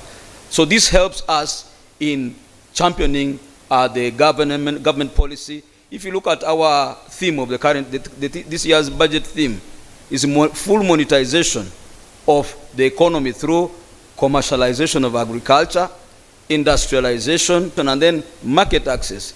Now, how are we going to industrialize? There are incentives that are provided for under the EAC trade regime. Like we say, you could find their remissions of duty, for instance, as my minister said, where we reduce the rate. In fact, countries are allowed, partner states are allowed to vary the CET rate to a lower rate of either 10% or 0%. Now, this allows manufacturers who are importing raw materials to be able to bring these raw materials cheaply.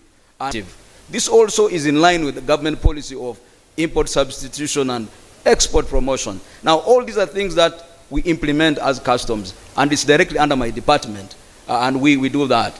But also, moderator, allow me, and of course, participants who are here, the EAC Customs Management Act provides for.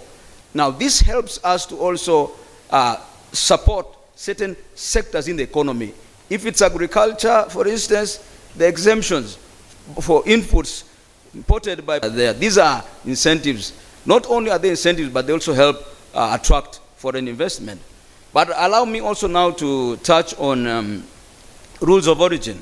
It is true, like my minister said, the Council of Ministers extended the provision that allows the partner states to grant preference to COMESA originating to implement our obligations, or rather to fulfill our obligations to COMESA. And that's why you see goods coming from Egypt, they allowed under the COMESA rate applicable. So these are things that we implement, and as customs we allow this to help our economy, our traders. But also, as you know, there are some protection measures that 35, and all these are also to enable our agricultural sector that we have. By the way, when we look at this sensitive list, some of these are protecting the EAC region from competition from outside. And then maybe as I wind up, and you must have heard about it, my sister who comes from Busia has articulated it very well. That is a model that was introduced mainly to reduce the time taken in clearing goods. There was a lot of duplication. So instead of making duplicatory services, you clear goods in Kenya, you again do the same process in Uganda. It was found to be a waste of time to our esteemed traders and importers and exporters. So the one-stop border point under the OSBP Act of the EAC. This is a facility that allows smooth flow of goods, and we facilitate trade seamlessly. And that is one of the things that we implement. We've done quite a number of them. We have about more than 5 OSBPs now within Uganda. We have one in Elegu, we have in Busia, we have in Malaba, we have in Mutukula, we have in Gatuna, and Goli. Also, we have one in Mpondo. We were trying to develop one. So these are measures that we really try to make sure that we implement them. But also, listeners, I want to also mention the single customs territory regime, as the minister said. You see, when we joined the ESC framework, we are deemed to be in a single customs territory. Now, the ESC is implementing what we call a destination model, whereby when goods land, say in Mombasa or in Dar es Salaam, for our case, they are deemed to have already arrived in Uganda. And so from there, you can clear them. And we have stationed officers. My officers are in Mombasa, with the support, of course, of the ministry, who increased our budget. We have officers based in Mombasa. I've got officers in Kisumu. I've got officers in Nairobi. I've got officers who are based in Dar es Salaam. Now, this helps our traders in clearing these goods seamlessly. So I think these are things that measures we put in place. Lastly, but not least, is when we talk about digital transformation, URA and customs in particular have embraced technology, facilitating measures. And these are the measures that will also help our integration agenda and reduce the cost of doing business for our traders. So we don't have to verify goods and open the container, but there are some goods that we just simply scan. Non-intrusive inspection is purely scanning. So we scan the goods, and then also we've also introduced what we call electronic cargo tracking. This helps to track cargo for taxpayers in real time. Now, these are implementation measures that are facilitative in addition to the tax policy measures that I've talked about, and these help us in leveraging, so as a region, we grow, but also access the market within the ESC and beyond. We've been participating actively in all the engagements and discussions at the ESC level. We work together with partners, we work together with the private sector, we dialogue with them, like my sister said, we sensitize the public so that they are aware. Recently, we had an engagement with the Uganda Manufacturers Association, and we really took them through the new measures that have come in terms of the duty remission. When we are advising them on the expression of interest, advising them on the whatever is up to this particular topic. And thank you so much for listening to me. Part of the ESC, but of course the ESC recognizes its members are at different rates, so they allow some variations that are within the ambit of the member countries to change and secure them. See, it is this, and another country is charging this. Why are you affecting us or the other? It's important to know that these are provided for within the different protocols and clauses that are within the documents that bind us to the Economics Forum. I'm taking national security issues. It has happened in Kenya, and I'm reading from social media, the CDF here has responded to protect some of the assets. So that's an extra cost that will divert taxes from elsewhere. So we are in a discussion that is real. This is not imagination. These are real issues that affect citizens. They affect country spaces. Are the organizers and coordinators of the signals able to find him? Otherwise, as we find him, I want to invite 2 or 3 of you, if you have a comment to make to the subject of this panel. I will later on invite the second panel, and then we'll engage all the panel members. They are not going away. At least for them, they are exempt from going away. That permits right now to you. You have that time to respond to them, because I want us to listen to the second panel as the time is running out. Do we have a mobile mic? I saw Mr. Julius here's hand. I've seen that hand is number 2. I think I'd opened the window for 2 or 3.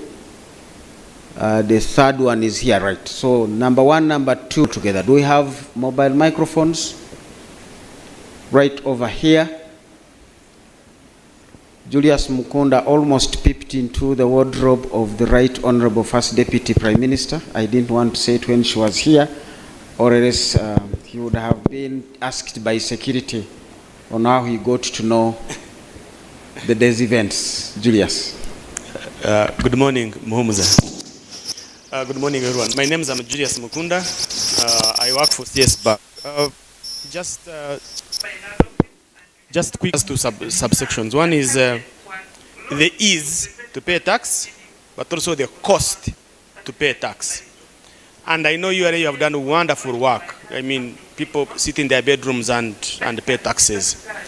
But I think there is one more item you're remaining with, the one on customs. Why do I need a third party to help me process if I buy a fridge from abroad? And be able to process themselves. If you can also work that one. For me is on the cost. I know that by 1st July, an email is going to come to me where it will be forcefully directing me that you are now a withholding agent for URA. Partnering with the private sector, especially even like local governments, it could be less costly for them to pay. Thank you. Thank you, Julius. There is a hand right over there.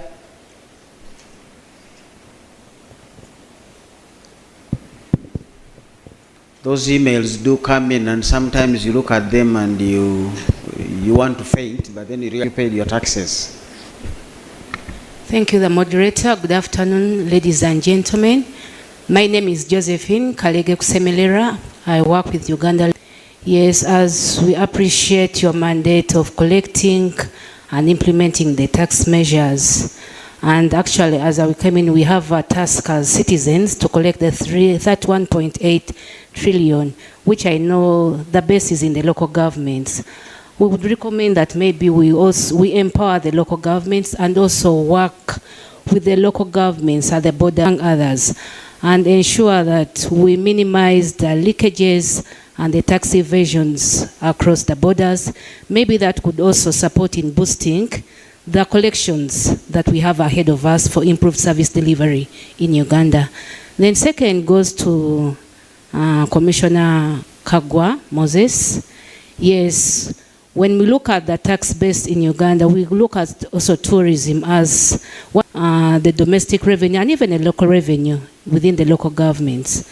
But I don't know whether there are intentions or strategies of empowering the tourism that could contribute to revenue collections. And this could also go into what Honorable Saram up destinations and be able to contribute to tax revenue. That's my submission. I think our linkages, and there was nobody to notice how much he earned. Of course, URA is far away from Gomba, where he comes from, but the local governments are there. So how are we linking up with these local governments? You pay rental income on the same income, ground rent is the same income. So how much income should I declare to URA for tax purposes? A friend of mine actually told me for them, their neighbors don't pay rental income, but they are paying ground rent. So one arm of government actually knows them. Packages with the local government bring in a lot of interest on how we can broaden charges on the same level of income. Table wants to bring 2 more people. Thank you very much, Deputy Spokesperson Kasita, Uganda. The first one goes to my brother, Rwanga, on digitization. IFRIS is part of digitization, and we've had issues with it. Not only here, I hope as we try to digitize, we should be mindful of what digitization has done globally. It has promoted economies, but at the same time, we know what it caused around 2010 with the recess, economic recess, which happened because of digitization. As we look forward to digitize for increased revenue collection and ease of doing business, we shouldn't forget the disadvantages of doing much of sensitization and educating Ugandans to achieve the necessary goals. Then the second one, I'd like to thank Mr. Kagwa, the Commissioner, for an explicit presentation. However, like Dr. Muhumuza intimated earlier on, we need to develop our infrastructures even more. Not only roads and bridges, growing industries and others having a costly business, especially when it comes and water transport as well, to increase fast tracking on single customs. Hopefully we should give consideration of both regimes, not taking one where taxes are paid at Mombasa or Dar es Salaam. Promote more business, especially since 65% of goods that come into this country are not consumed by Ugandans. That kind of enforcement might disrupt business in this country. Then finally, Mr. Kagwa raised the issue of free trade areas, and among them, he mentioned the export facilitation and processing centers. These are some of the areas we'd expect government to put more emphasis on if we are to see importers and other Ugandans will keep lamenting, will keep echoing the same message we have been doing for the last 10 years. Like the president has been talking about subsistence farming, which he refers to as star players, can produce even more than what the so-called investors are bringing into this country. What we need, take toll within the shortest possible time. Like my brother, is it sooner? This kind of arrangement, we can easily realize the national planning, the national plan, is it ND4? Or ND4, NDP4? 4 or 5 within the shortest possible time. I submit. To ask any key takeaways from your constituent a lot to the economy, the information comes through. What should be your last message to us as you resume your seat? Yeah, my last in the region and also movement of and the continent. It's my humble request that the ESC and the departments responsible to promote and we don't have cross-border cooperation. Let you resume your seat on the floor and listen in to the conversation. You can see for us in the private sector, colors don't mean anything. Government who are in yellow to offer her free space to do what she does best. And she has communicated that needs trading within the East African region and representing the women that she does. Mr. Suna.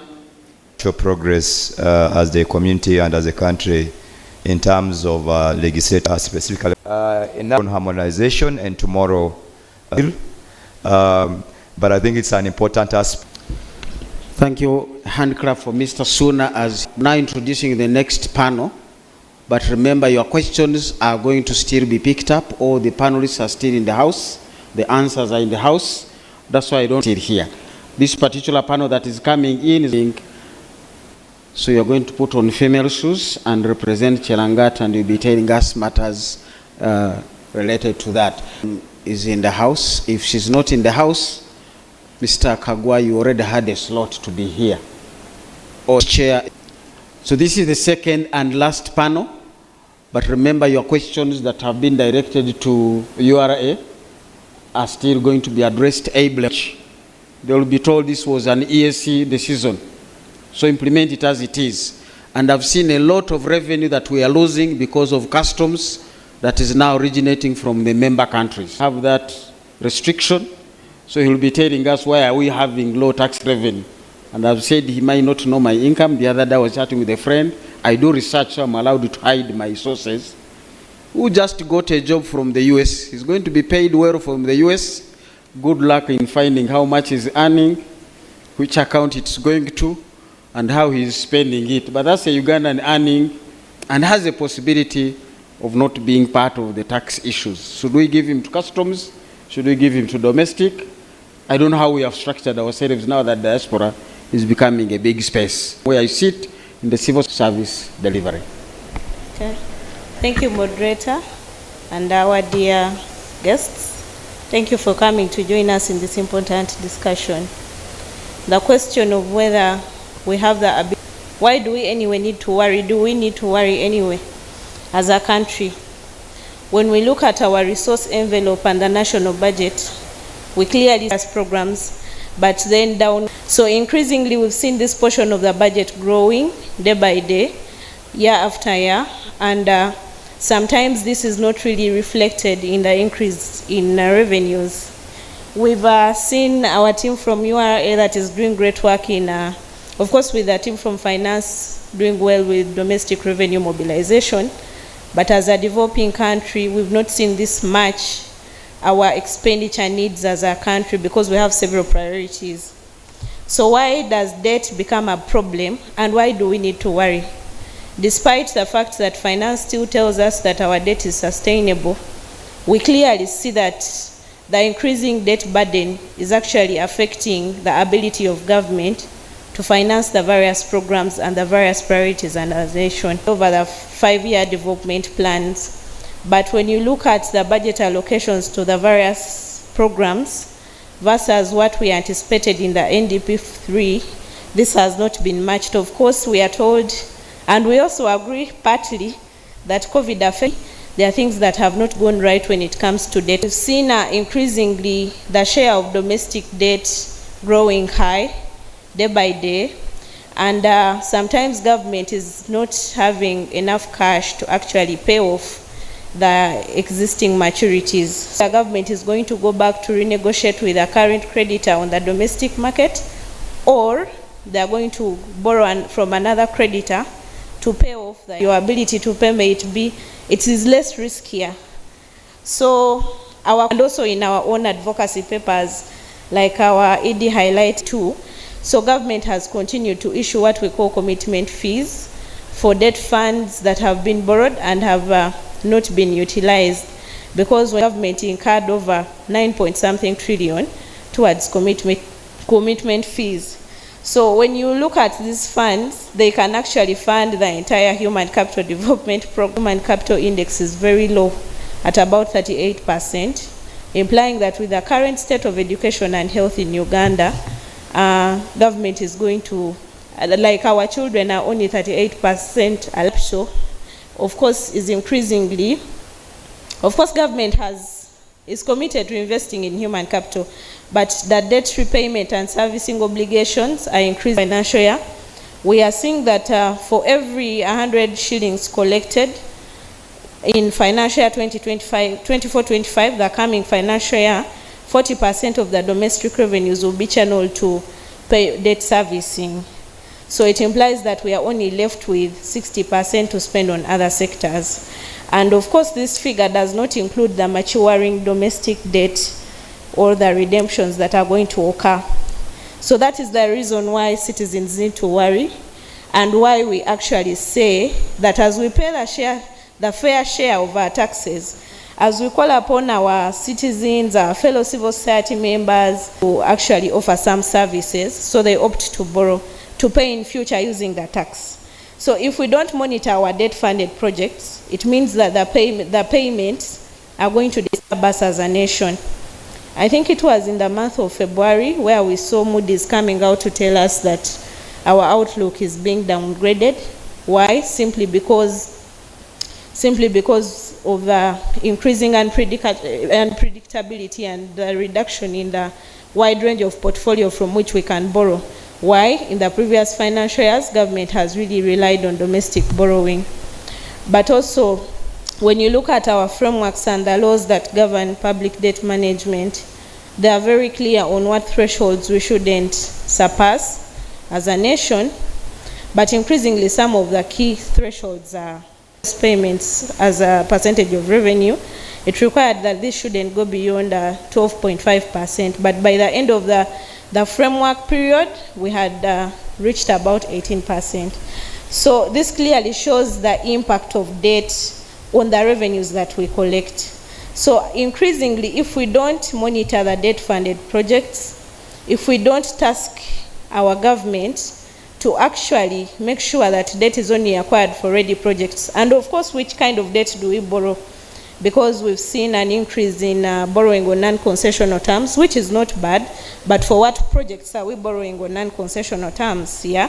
So what we need to see, all we need is implement our policies and our programs such that debt is put to the right use. Maybe there is a day when it will come and we don't have debt if we actually gently mobilize our resources well through our domestic revenue mobilization strategy. But you know, when you compare Uganda's debt to other countries' debt, ours is better. Yes, but we need to see to what effect the human rights approach today, regional integration processes. On the part of debt, there is something in the East African Monetary Union Protocol having a common framework or a law on debt management.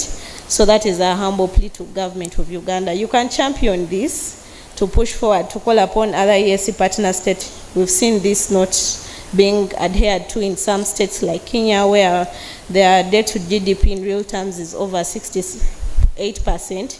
Of course, ours as Uganda is not yet there, beyond the 50% threshold, but we increasingly see that with the increasing debt burden, it would be a problem. A round of applause for Mrs. Hilda Mukuru Tumuhe from the Debt and Aid Analysis Desk of Siatini. Interesting conversations, really. Sometimes we use the indicator that may not speak to citizens. They may speak to us in government. I think we've spent the last 10 years trying to encourage government to avoid the debt to GDP comparison. It does not speak to the realities.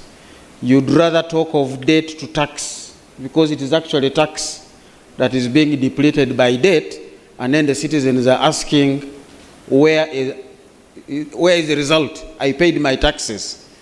But of course we know debt payment takes the first call.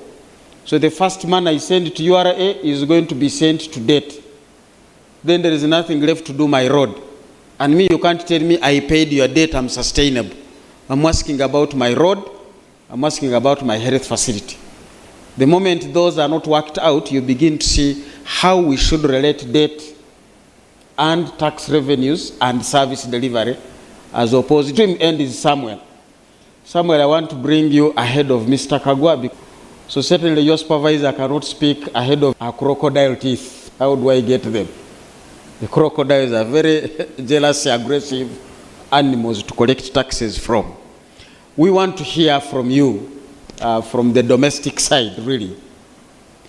What are those tax amendments that are being introduced in Uganda, in the regime, what you see and what you don't see?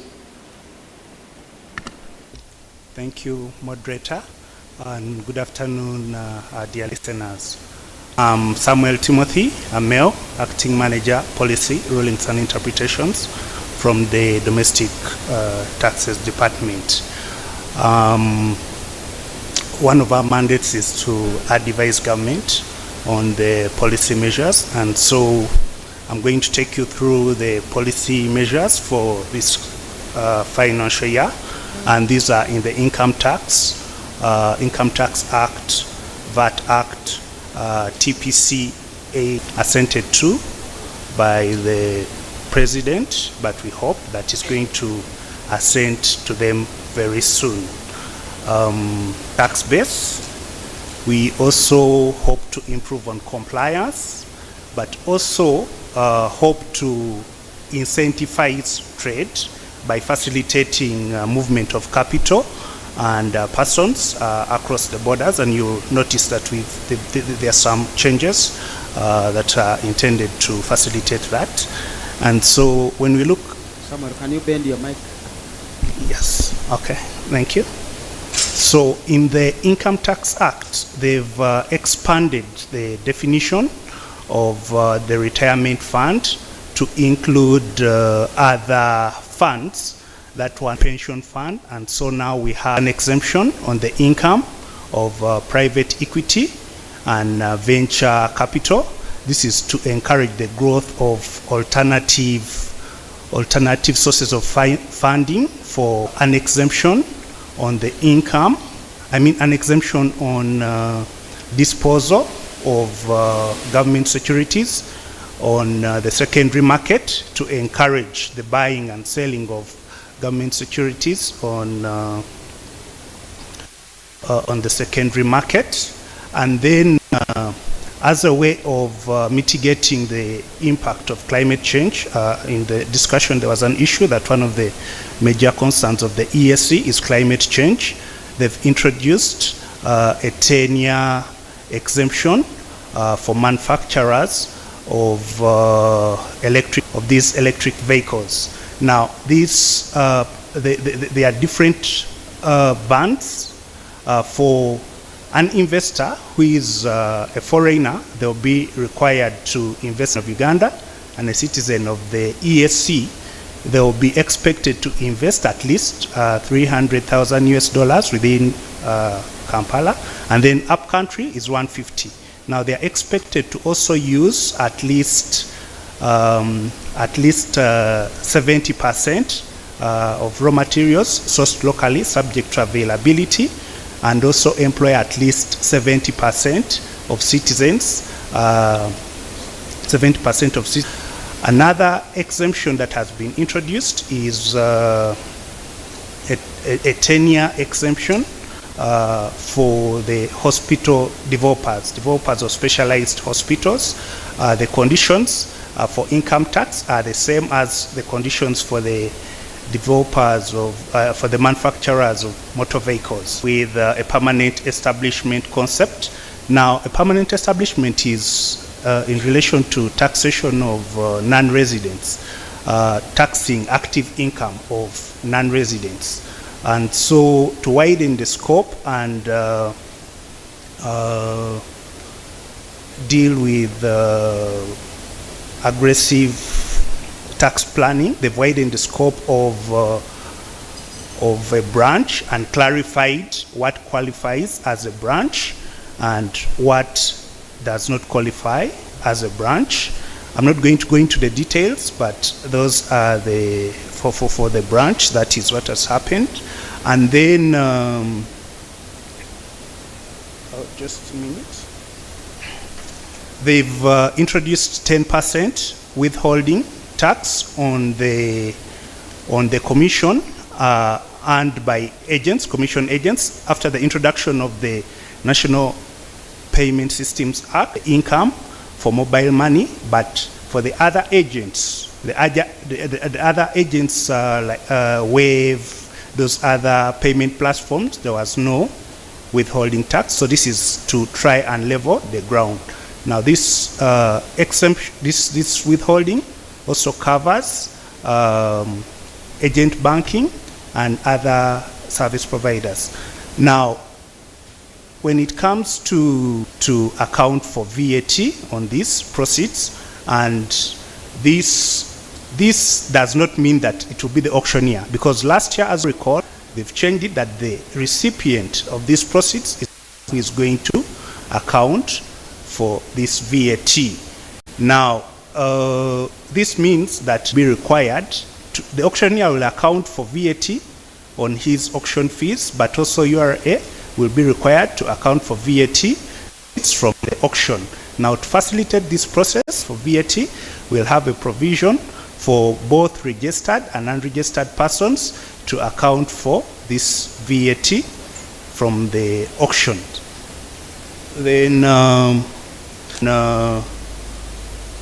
goods that are donated, if you have a warehouse, you're dealing in taxable supplies, let's say cement, and you decide to donate a bag of cement to your employee, you'll be required to account for VAT.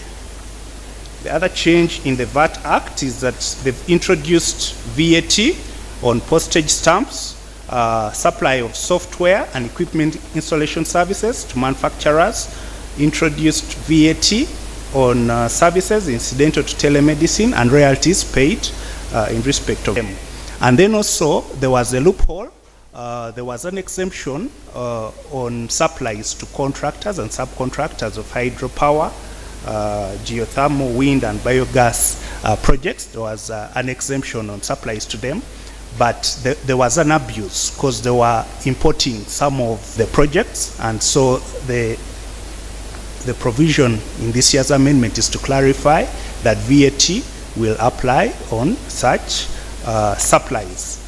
And then the threshold, I need to clarify that the threshold for VAT has been uplifted. Threshold for claiming a refund has been uplifted from 5 to 10 million, and it's hoped that this will relieve the small taxpayers, because usually when you apply for a refund, we audit you, but with uplifting of this threshold, it is hoped that the small taxpayers will not be, there will be some relief from them. And then the supply of electric vehicles, electric battery charging equipment, and also the body, the supply of the frame locally manufactured will from VAT, and this is to promote need to look at the technologies that safety gear, supply of safety gear, there is an exemption, VAT exemption on supply of safety gear, and then supply of cooking stoves that use ethanol, there is also a VAT exemption, but this exemption will expire on 30th June 2028. And then for the manufacturers of electric vehicles, they also have an exemption in the manufacturers of electric vehicles have an exemption in VAT on construction materials, supply of locally produced inputs, and this is in line with government's policy on BUBU, saying build Uganda, buy Uganda. As for income tax, so I will not go back into that. And then in the excise duty amendments, any other alcoholic beverage and kombucha, the new rates are going to be 10,000 or 150 per liter, whichever is higher, and this is to encourage consumption of these. The reason these ones have a lower rate is because they expect the money will, this will boost the incomes of the farmers by encouraging consumption of locally produced raw materials. And then we've introduced excise duty on powdered beer. Powdered beer, the excise duty is shillings 2,500. Now I need to clarify on a misconception that is going around in the publication, that this is a raw material product. Take it to your home, add water, and you let it sit for about 24 hours, and after that it's ready to drink. So it's not the raw materials for the manufacturers. Shillings 2,500. Sorry. And then on alcohol, they've introduced. So on spirits, they've introduced excise duty from imported raw materials, and then for the others, the ready to drink, what we would call ready to drink, undenatured. Undenatured basically means that the alcohol is fit for consumption. So for alcohol, where the alcoholic strength by volume is less than 80%, the excise duty is 80% or shillings 1,700 per liter, whichever is higher. Now this may point to the likes of Uganda Waraji, the Johnny Walkers, that would be the excise duty rate on that. And then for imported wines, they are going to attract an excise duty of 100% or 10,000 shillings, whichever. For juices made of at least 30% pulp or at least 30% by weight or volume of the total composition from locally grown these conditions, they will pay excise duty of 10%. or 250 shillings per litre, whichever is higher. This is down from the 12% or 250 shillings per litre that was there previously. 2 more minutes. Yes, okay. I think to wrap it up, since the amendments were quite many for excise duty, I think I'll not be able to go through them. I need to specify that there is a waiver that we need to take advantage of. A waiver on there is a waiver on interest and penalty outstanding as at 30th June 2023, where if a taxpayer pays this outstanding tax by 31st, terms of what systems we have in place to facilitate collection of these taxes. We have the IFRIS, electronic fiscal receipting and invoicing solution. This is used by, it can be used by both VAT registered and non-VAT registered taxpayers, and so we'll continue implementing this system. And then also the digital tracking solution to track, it's a track and trace solution to track excisable products, to give us insight on how much is being produced and to help us ascertain that the declarations being made are accurate. Then we will also, we have the e-tax and integrated tax administration system. There are changes that we are going to make to this to facilitate taxpayers to register, since one of the cries that we should expand the tax base. So we are making it easier for taxpayers to register for taxes by simplifying our tax registration processes. We have instant in, we have web-based forms that taxpayers can use. And then also we are going to amend the rates in the system to reflect the changes that have come within the new laws. I think that is an overview of the amendments. Thank you very much. Thank you very much, Able, giving us a lot of detail. Yes. Those are the things that eventually come to you in the form of you are supposed to pay 20 million. You're supposed to pay 2 million. Now, when it is unclear to people, they will eventually say we are being overtaxed. But I think also Julius raised a very important thing. Sometimes the intermediaries increase the cost. Because you won't tell me the cost on your car was 20 million. When the intermediary who helped me to pay the tax added his 2 million. So the cost to me of the tax is 22. So making us reach you as fast as possible and as plain straightforward as possible. The digital IFRIS, they will say, why are you taxing this? Explanations will clarify a number of things, and we are here for that purpose. I'm supposed to get my friend Kagwa to give us his take, because he's in charge of domestic resource mobilization strategy. Most of the things Samuel has raised originated from Kagwa. But what if you guys have some other questions to give us, so that I'm trying to make sure I don't stand in between people with medical requirements who should be having their lunch now, but also to make sure we get value out of this conversation.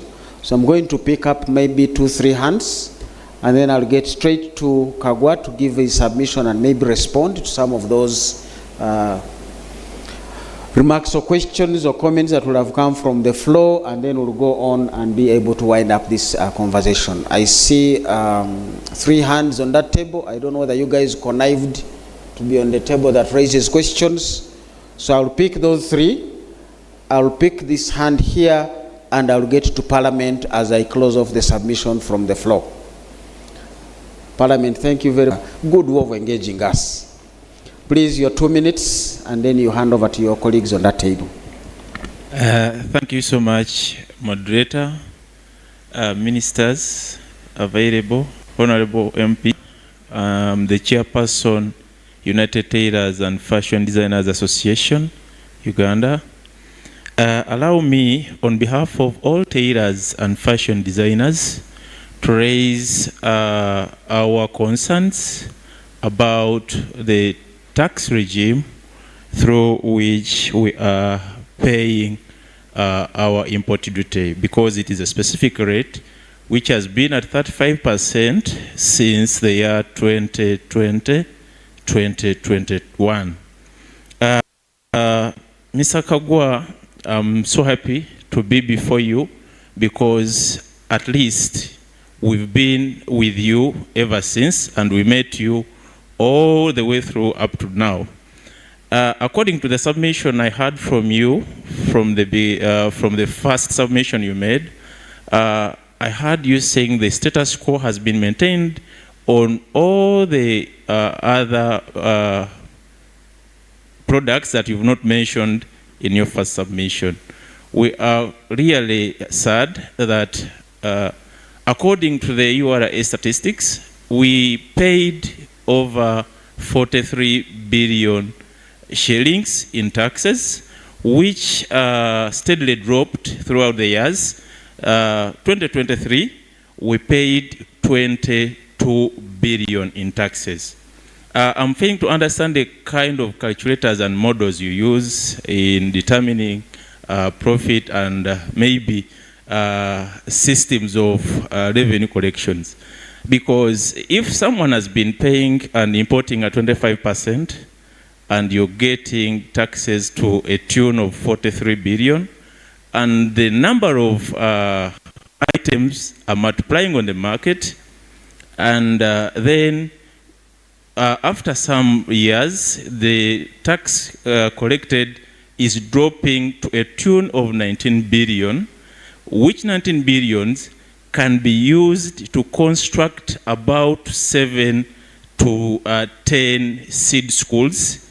I'm quite disappointed that using a yardstick that maybe the policymakers used to set the taxes for imported fabrics that we use, we add value to them.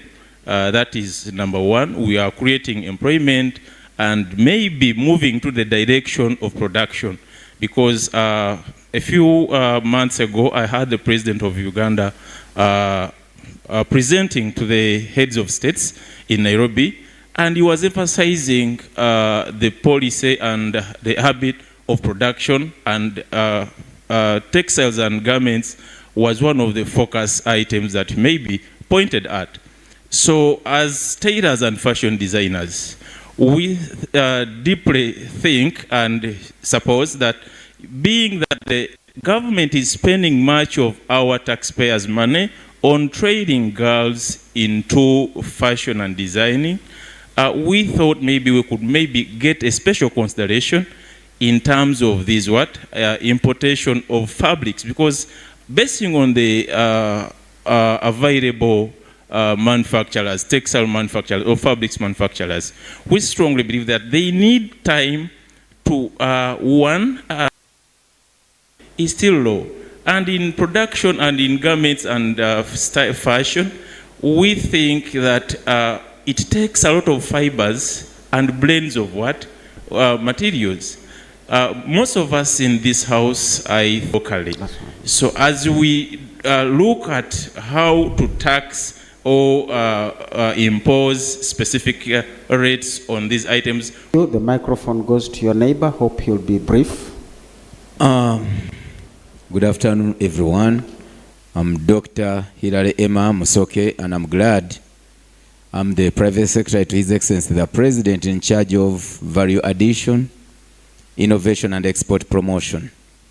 I'm glad to be in front of my senior professor, Muhumuza, whom we've interacted for years, and as one of my mentors into the field of lecturing. My senior comrade Kagwa, for me, mine is to really bring up a few options for domestic taxation, bearing in mind the wars we are going through, me and you and the president, with the traders who are demonstrating and announcing demonstrations even next month. I think we need to strategically come up with different interventions to widen the tax base, because it is the problem. I was shocked to get a database of people registered for VAT who are on infreeze to be as little as 30,000.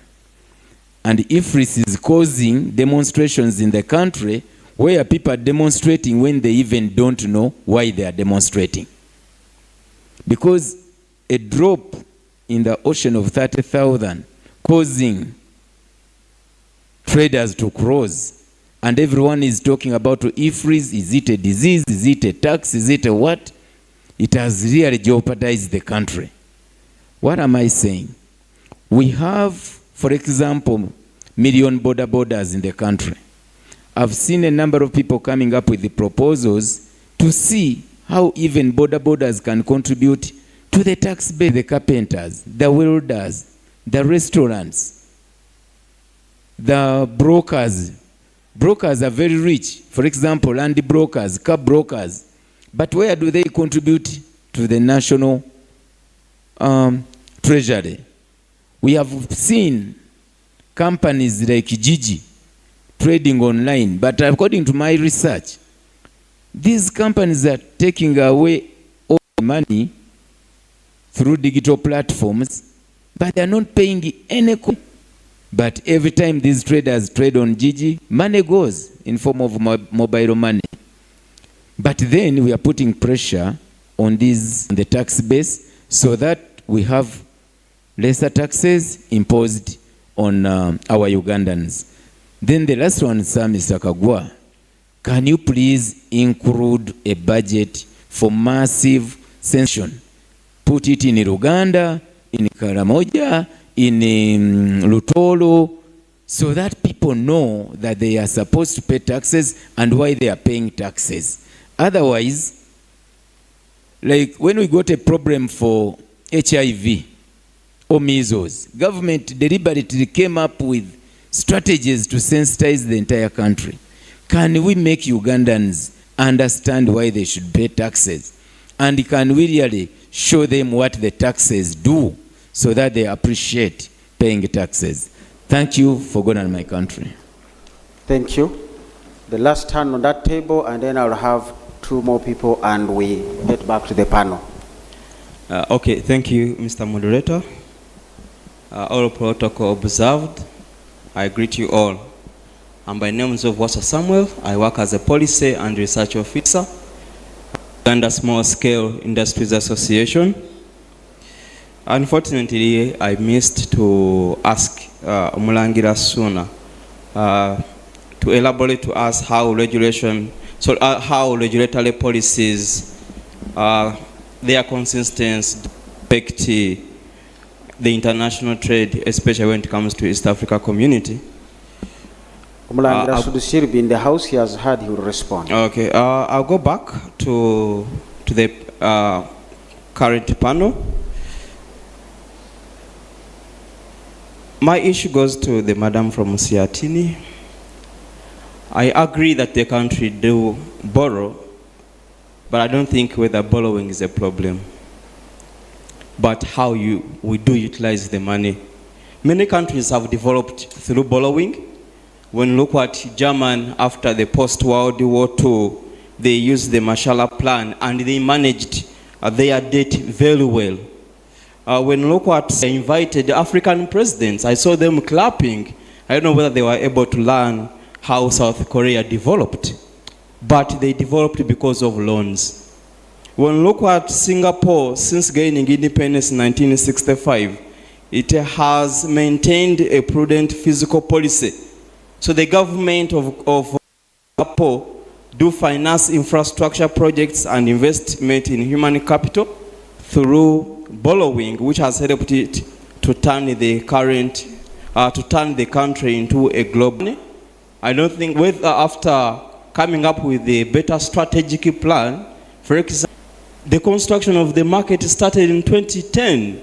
We are in 2024. Up to now, the market is not utilized. They used money to construct the Sega market. So the problem might not be borrowing, but how do we utilize the money that we borrow to make sure that we set a platform that will help us from borrowing. Okay. Thank you. At times we say if you don't know how to use money, don't borrow. You have raised a very important point. If we borrowed in 2010 and the market is not there. I just had 3 questions and 1 recommendation, but Dr. Chisanja mentioned one, but I need to emphasize it, the tax education. A number of traders need to understand the thresholds, the turnovers, the VAT input and output. But they are really not reached out to be sensitized on those issues. We have engagements in these beautiful rooms and sittings, but the traders down there, centers, are not reached by the real taxpayers who are suffering the consequences. I just request, Mr. Kagwa, you are the expert in this field. Like Dr. Chisanja said, can't you increase a little bit on the budget of the tax education and we can see how the development comes out? 2, we have been looking at something in abbreviation called TREP changes, and we don't know at this particular time what we are going to do with the correction of this. Is it how many billions? The 31 point something. Are you going to press the same taxpayers, or you have increased at least a good number so that they can also contribute to the tax? And another thing, Mr. Chisanja, now this comes to you, however much you are not on the panel. You always talk to the president. Can't you advise him to do a little bit of politics when it comes to taxation? He's the one who just said that the borders should stop paying tax. So apart from the president mentioning once again that the borders should at least contribute something, they will not bring anything.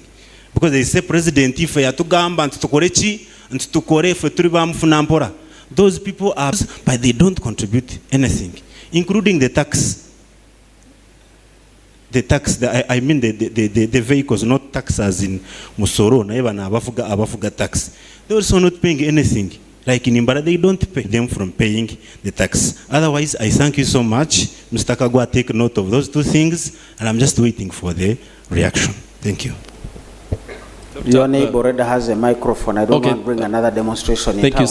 Thank you so much, Professor Muhumuza. My name is Bonnie Kagawa, and I teach at Makerere University Business School, but I also run a safari company called Likana Safaris Uganda.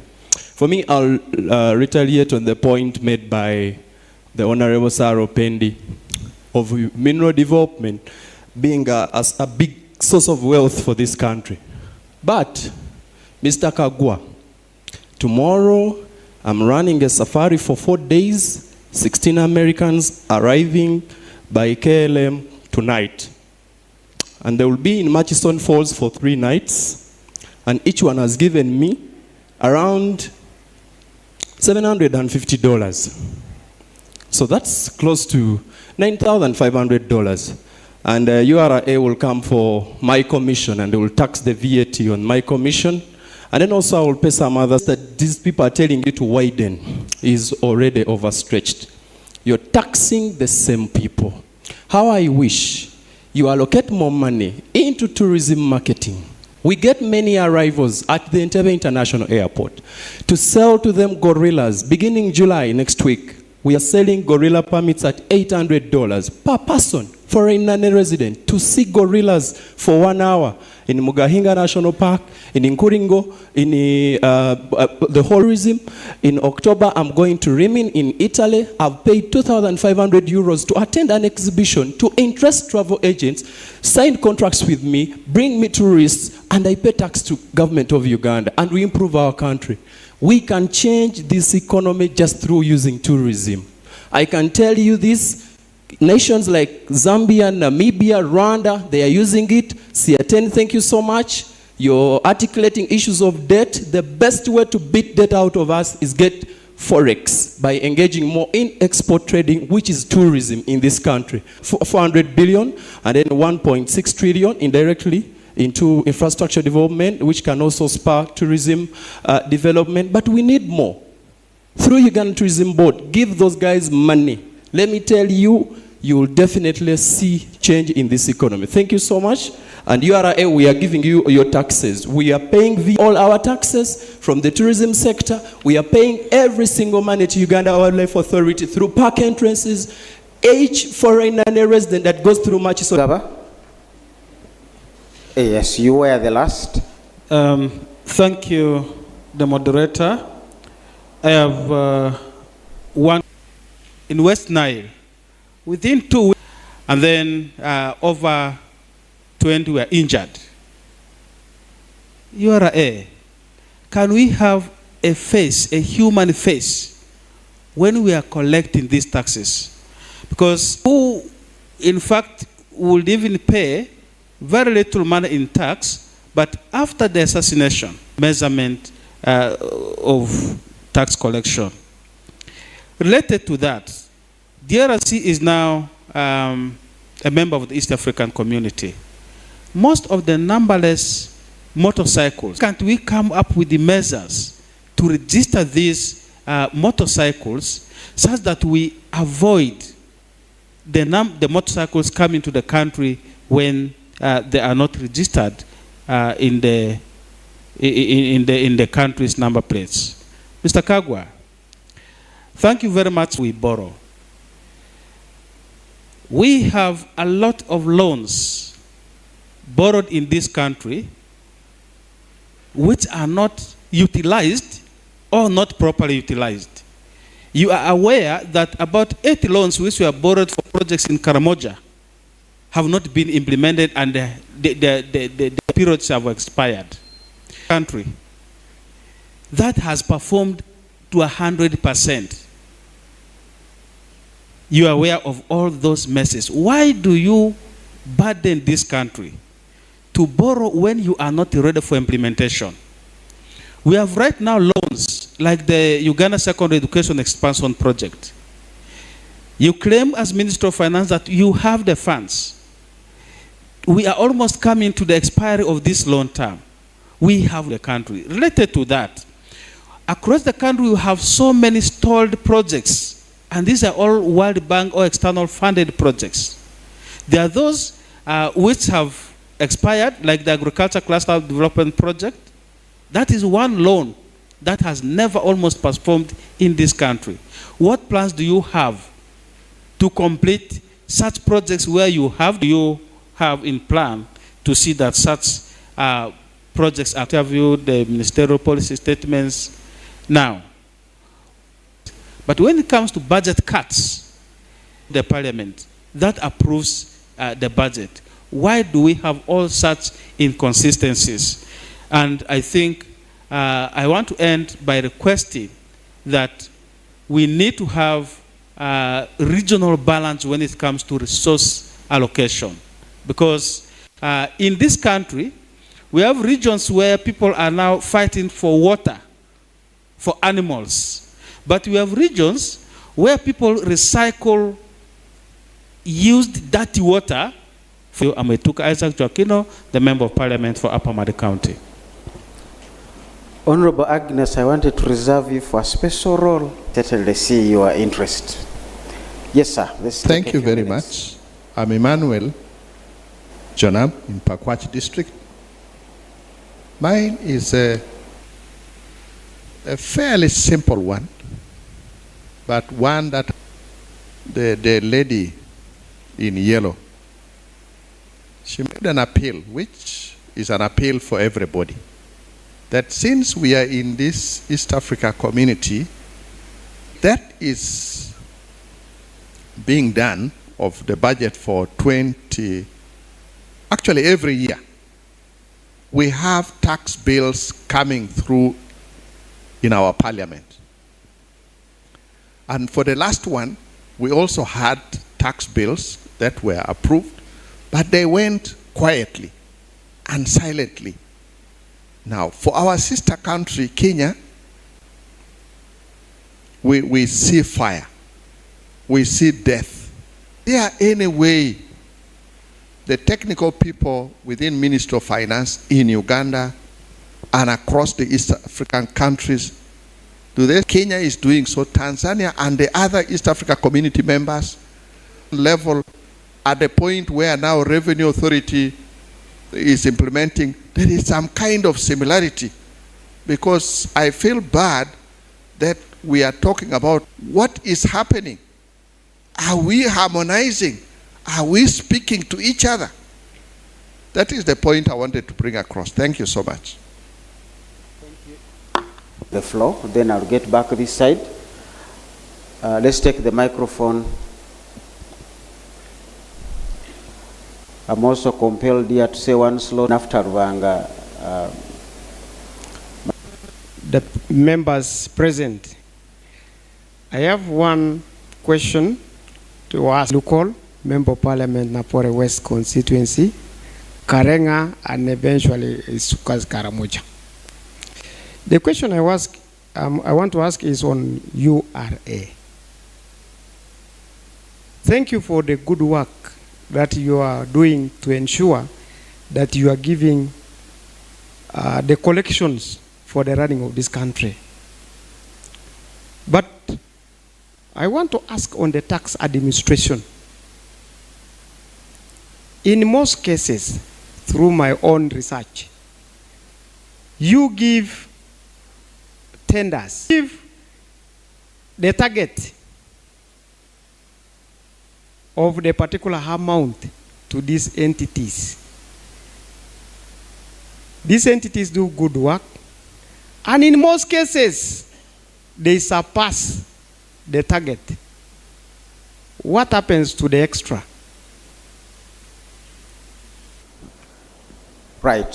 When honorable members speak, you only want to get the technocrats to give responses. Those are quite often the people who appear in their committees, and they give technical responses. I'm not sure we'll quick on that, and then I'll go to Mr. Rwanda. How do we utilize borrowed funds? Citing, we've come out to say that debt is bad. No. That is why I said citizens need to follow up on their revenues. Why? Because Mr. Kagwa is here, but I'll just give a snip.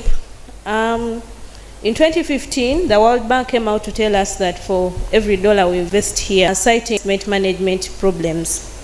So government came up with what we call the public investment management system, but this is under the that how do we actually have debt borrowed for only ready projects? Yes, like I noted earlier, we have what we call the frameworks that govern borrowing, and Uganda is not actually, and why we should borrow. So there are several principles on domestic borrowing, but also on external borrowing.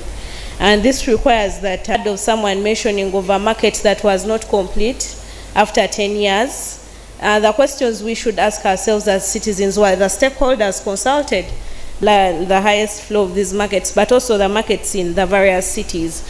These are all USMID funds which were actually borrowed.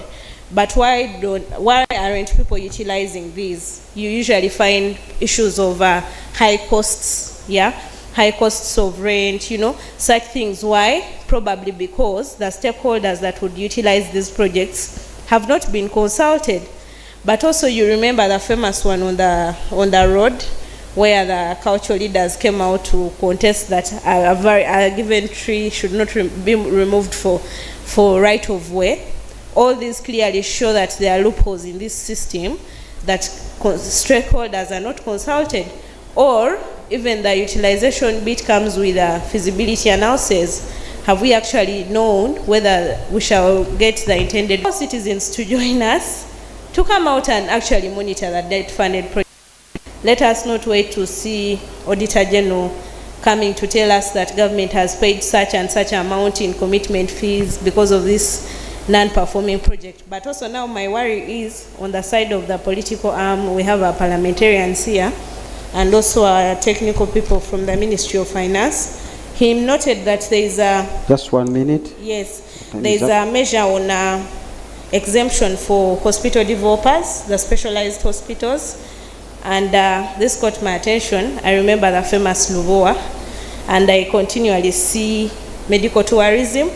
So hope this measure, as the measure is coming up, citizens need to actually monitor who are the investors that are actually going to gain from these tax exemptions, because we are wasting a lot of money in tax expenditures that have not yielded much, yet we are grappling with debt. Thank you.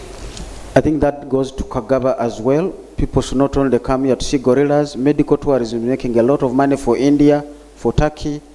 Besides gorillas, where else can we improve and make some money?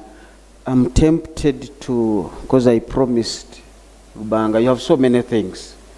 I was about to send all those people who asked you questions to have lunch with you on the same table, so that you answer them there.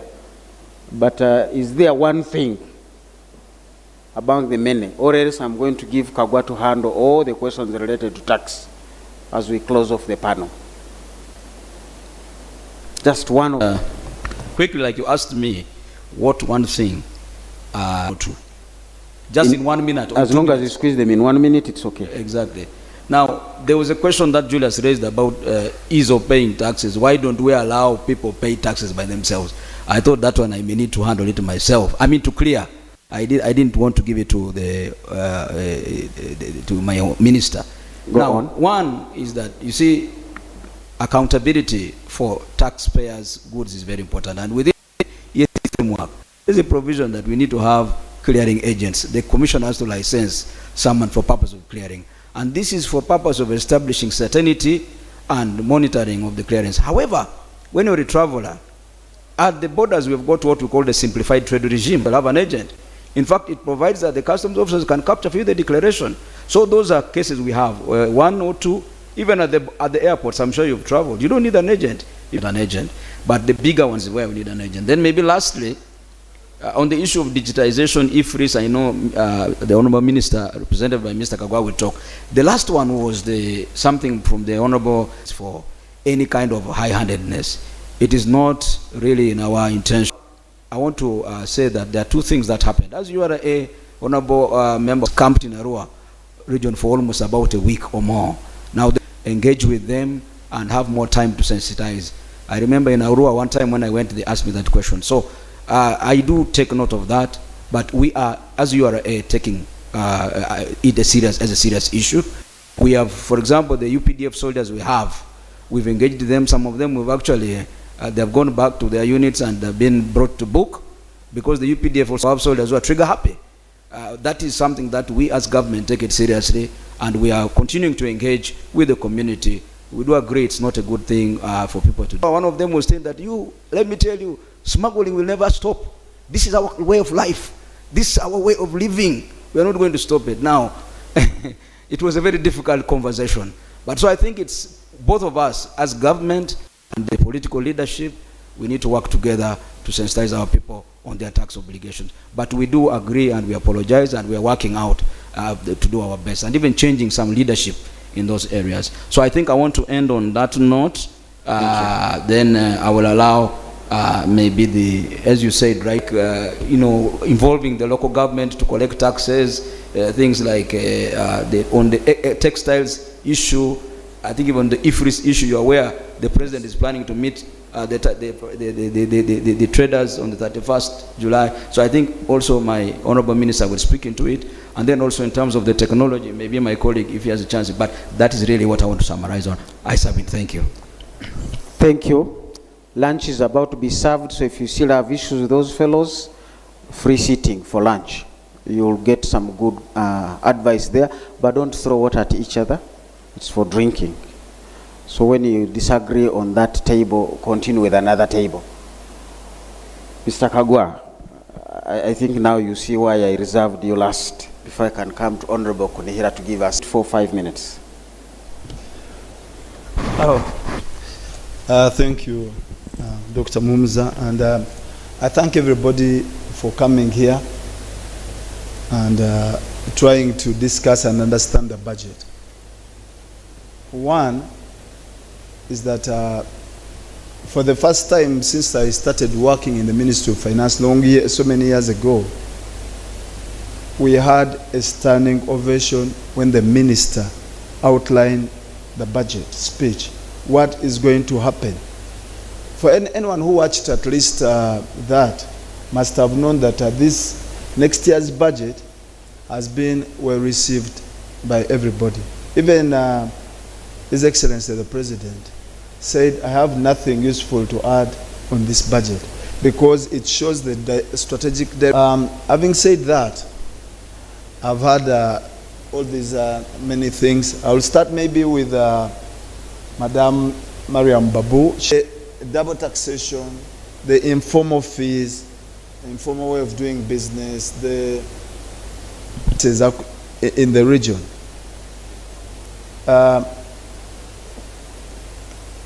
One, with how do we relate with you?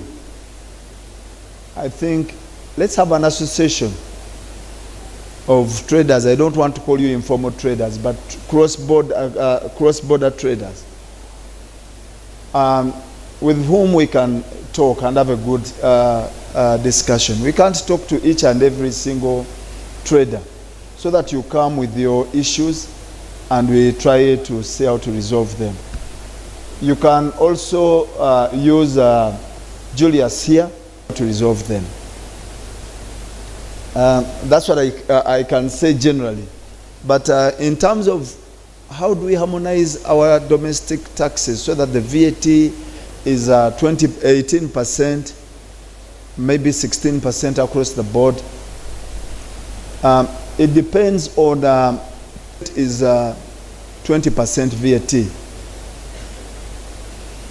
Kenya is 16%, but they also have a levy, a training levy of 2%, which makes it 18% VAT for at least goods that are manufactured in Kenya. And there are very, very many levies which we don't have. If you look at imports, they have the 1.5 infrastructure levy. They have zero, don't have. So as I said, it's important if we could reach an agreement, but it's difficult. Because right now, even on import duty, where we say, what rates can we have on goods that are coming outside the region into the region, whereas we agreed on 0, 10, 25 and 35, we don't apply that regime. That's why when I was talking, I said we have some things called stays of application, where countries decide unilaterally and said, for us, we are not going to have to apply 25% on this product. We are applying a 10. We are not going to apply 10. We are applying a 35.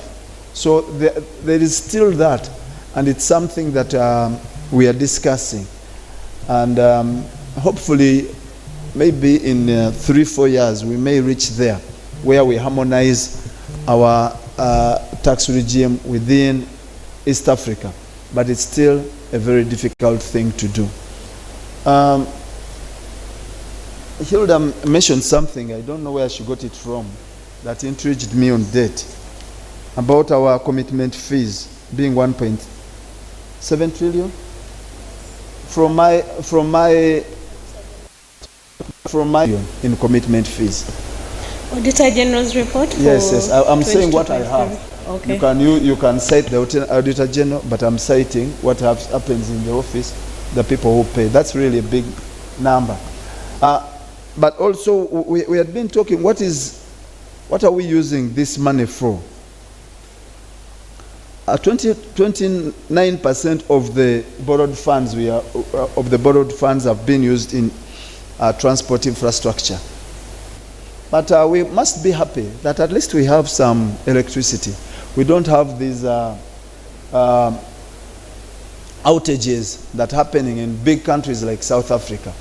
We don't ration. I think there is something, and that money has come out of the borrowed money.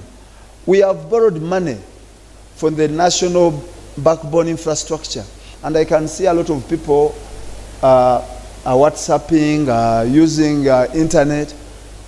Really, it's about that. We have borrowed money for agro-industrialization, we have borrowed money for industrial parks, and a lot of things. And this money has actually done a number of reasons which I don't want to go into now, but we are saying going forward, like you rightly mentioned, Hilda, we are not borrowing for projects that are not ready. Before we borrow, the projects must be ready, and we go forward. The other ones are really legacy issues that we are grappling with, but we are going to resolve them. On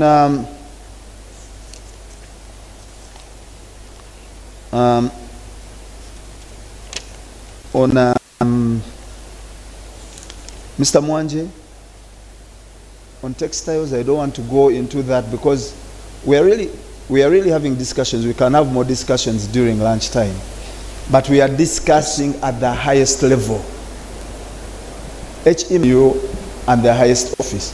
So, and I think a lot of people have talked about it, tax education, that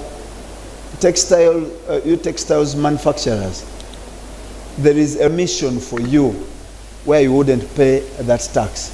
You look at it and see whether you can fit into that. A lot of textile. There was an issue by Mr. Jemba on, I think you made comments, and they were very good comments, which I think we are going to take forward because we have been discussing them and we'll continue having these very wonderful discussions. Thank you so much. I think Josephine from ULGA, on how do we harmonize property tax and rental tax? What do we do? What are the strategies for boosting tourism by local governments? How road infrastructure? Maybe that one I can assure you that for tourism we are not doing 100%, but we are going to finance Kisoro, Bunyonyi Road, Kisoro, Magahinga Road, National. This will happen. But for local governments, we also we want to continue sitting with you and see how we can collect more revenues from your side. One of the things that we are looking at is a principle called tax farming. How can local governments collect tax on our behalf for a commission? Because URA can't reach everywhere in these local governments, but maybe that's an area. Local governments, we are also having a number of taxes in this country. You pay a license to be a local government license to operate. You pay a hotel license to operate a restaurant. You pay some inspection fees for your lift. You pay a lift license. You pay so many licenses. We are trying to see how all these ones can be at least amalgamated so that you don't pay. But local governments, I think, we should be able to work with you through the local. The last one, sir. I think my time is up. Usia, I think much difference in regulatory policies, they are the same. Where there is a problem with consistency, please show it to us and then we'll come on that. And then, Michael, you talked about taxpayer education. We have provided funding. And this is really URA. They are designing proper tax education programs. When you look at their budget, the money is there. Appealing to taxpayers that when there is this tax education, please don't send your account so add with IFRIS. That managers and accountants and other staff are the ones who go. The owners of the businesses don't go there. So URA is designing a proper tax education system, and I'm appealing to taxpayers to really take keen interest, and I think we shall. They are going to have lunch with you at that appropriate time. Thank you so much for listening to me. And I want to say thank you. We have eaten into 30 minutes of your time. Panelists, please resume your seats. As we wind up on this, I've been guided that Honorable Agnes Kunihia, who represents the workers in Parliament, is going to come and give us the final remarks. Yatin, URA, Minister of Finance and partners, thank you very much for this. I don't want to do your duty. After Honorable Agnes Kunihira, you will still come and do your duty, Mr. Kafero, and your partners. Honorable.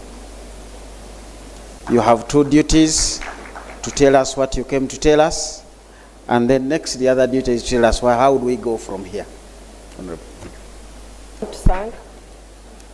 I want to thank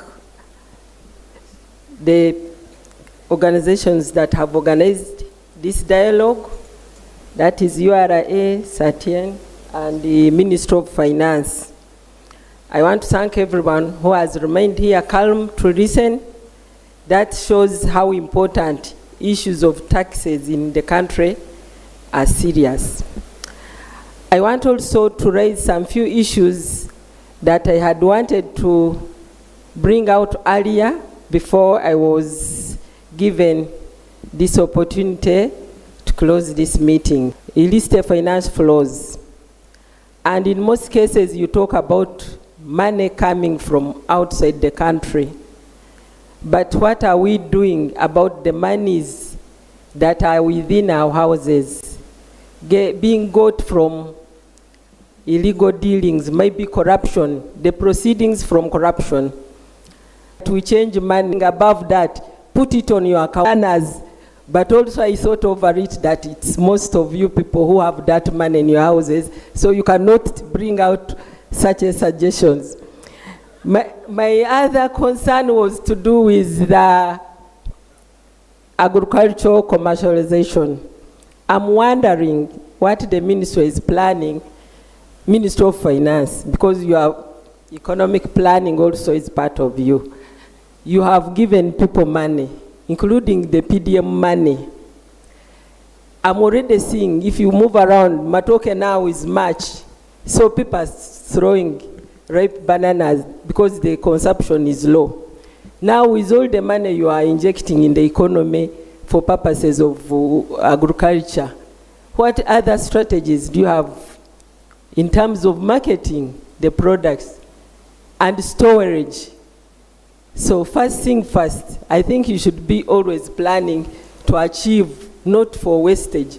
So you may never recover the money you have put out there for PDM if we don't plan for marketing and storage. That was another issue. My other issue was to do with payee, Mr. Kagwa, pay as you earn. You have payrolls in some companies, in government. We have continued to have industries coming up. Have you done your research to know how many workers are there? Every company we try to visit, you find they have only 50 people on a taxable payroll. Then you find they have around 1,500, 2,000 workers. They are not anywhere in their system. Maybe you could consult URA to help you with an IFRS-like system that every employer should have all workers, whether casual, whether what. They should be on the payroll or in the system of that company, because some are earning more than 500, but they are termed as casuals. So you cannot tax them because they are casual workers.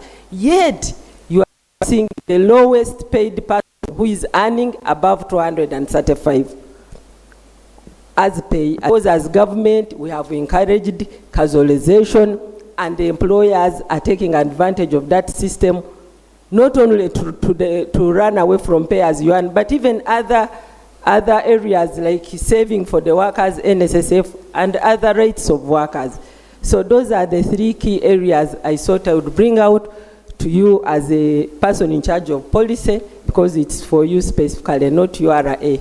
URA is a taxman who collects, but you put in place policies, and you are putting in place unfair policies to tax me who is on a payroll earning 275, and you leave a person earning $1 million, but because that person is termed as a... I would like to thank everyone who has taken time to stay around, listen in, and I think Dr. Mumza, this conversation is always important. I always take time to listen to him whenever he's talking of issues of economics, because some of us are not in that area, but we take time to learn. So I want to thank everyone. I want to thank Satyan as to understand the budget issues of taxation. So we have thanked the URA from the dust on the roads. What is happening? Paying tax, because how do you pay tax and pass through roads as if even my road from the village is better, Kamwenge Road, but implementers of government policies, as Mr. Kagwa said, please take serious note of this. If you are not releasing funds, please help us to release funds. Even the person was talking about tourists. The other day, read in the papers, there are some tourists who got issues after hitting a pothole around the northern route. So we are even going to lose tourists because of bad roads. Why should I come to Uganda and yet I can go to Kenya where the roads are smooth, clean? They don't even allow a dirty car to enter town. So somebody would even prefer to go to Rwanda, come to Chisoro and view your gorillas and go back and stay in Rwanda because of the roads now mixed up with the motorcycles. If you move around Kampala, even me, I feel ashamed even to say that is our city. It is motorcycles and bad roads. So I want to thank everyone, and I'm looking forward for this conversation in the near future. And with those few remarks, I will want to use this opportunity.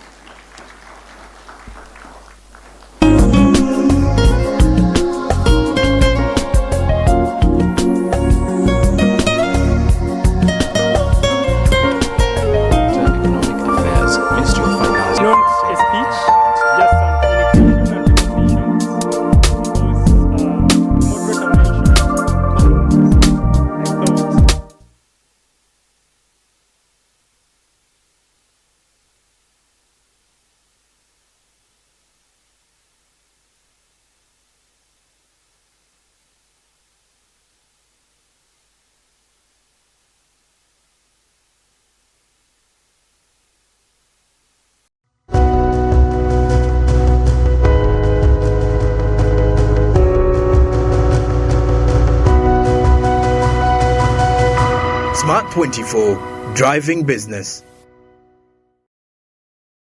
My friend, just enter. Everyone now has all access to Pearl Magic Prime. Kasim, give this man some biscuits. They're over. They're over. But you see these people here, they are on GOTV Plus, like you. But now they can watch big shows like Sanyu, or they can watch Beloved and they cry. So my friend, from now on, it's more magic to Uganda's best shows on GOTV Plus. Luxury redefined at Seasan Hotel as you indulge in the splendor of elegant living fit for the royalty that you are. Step into comfort, pampering and blissful customer-centric service as you select from our range of comfy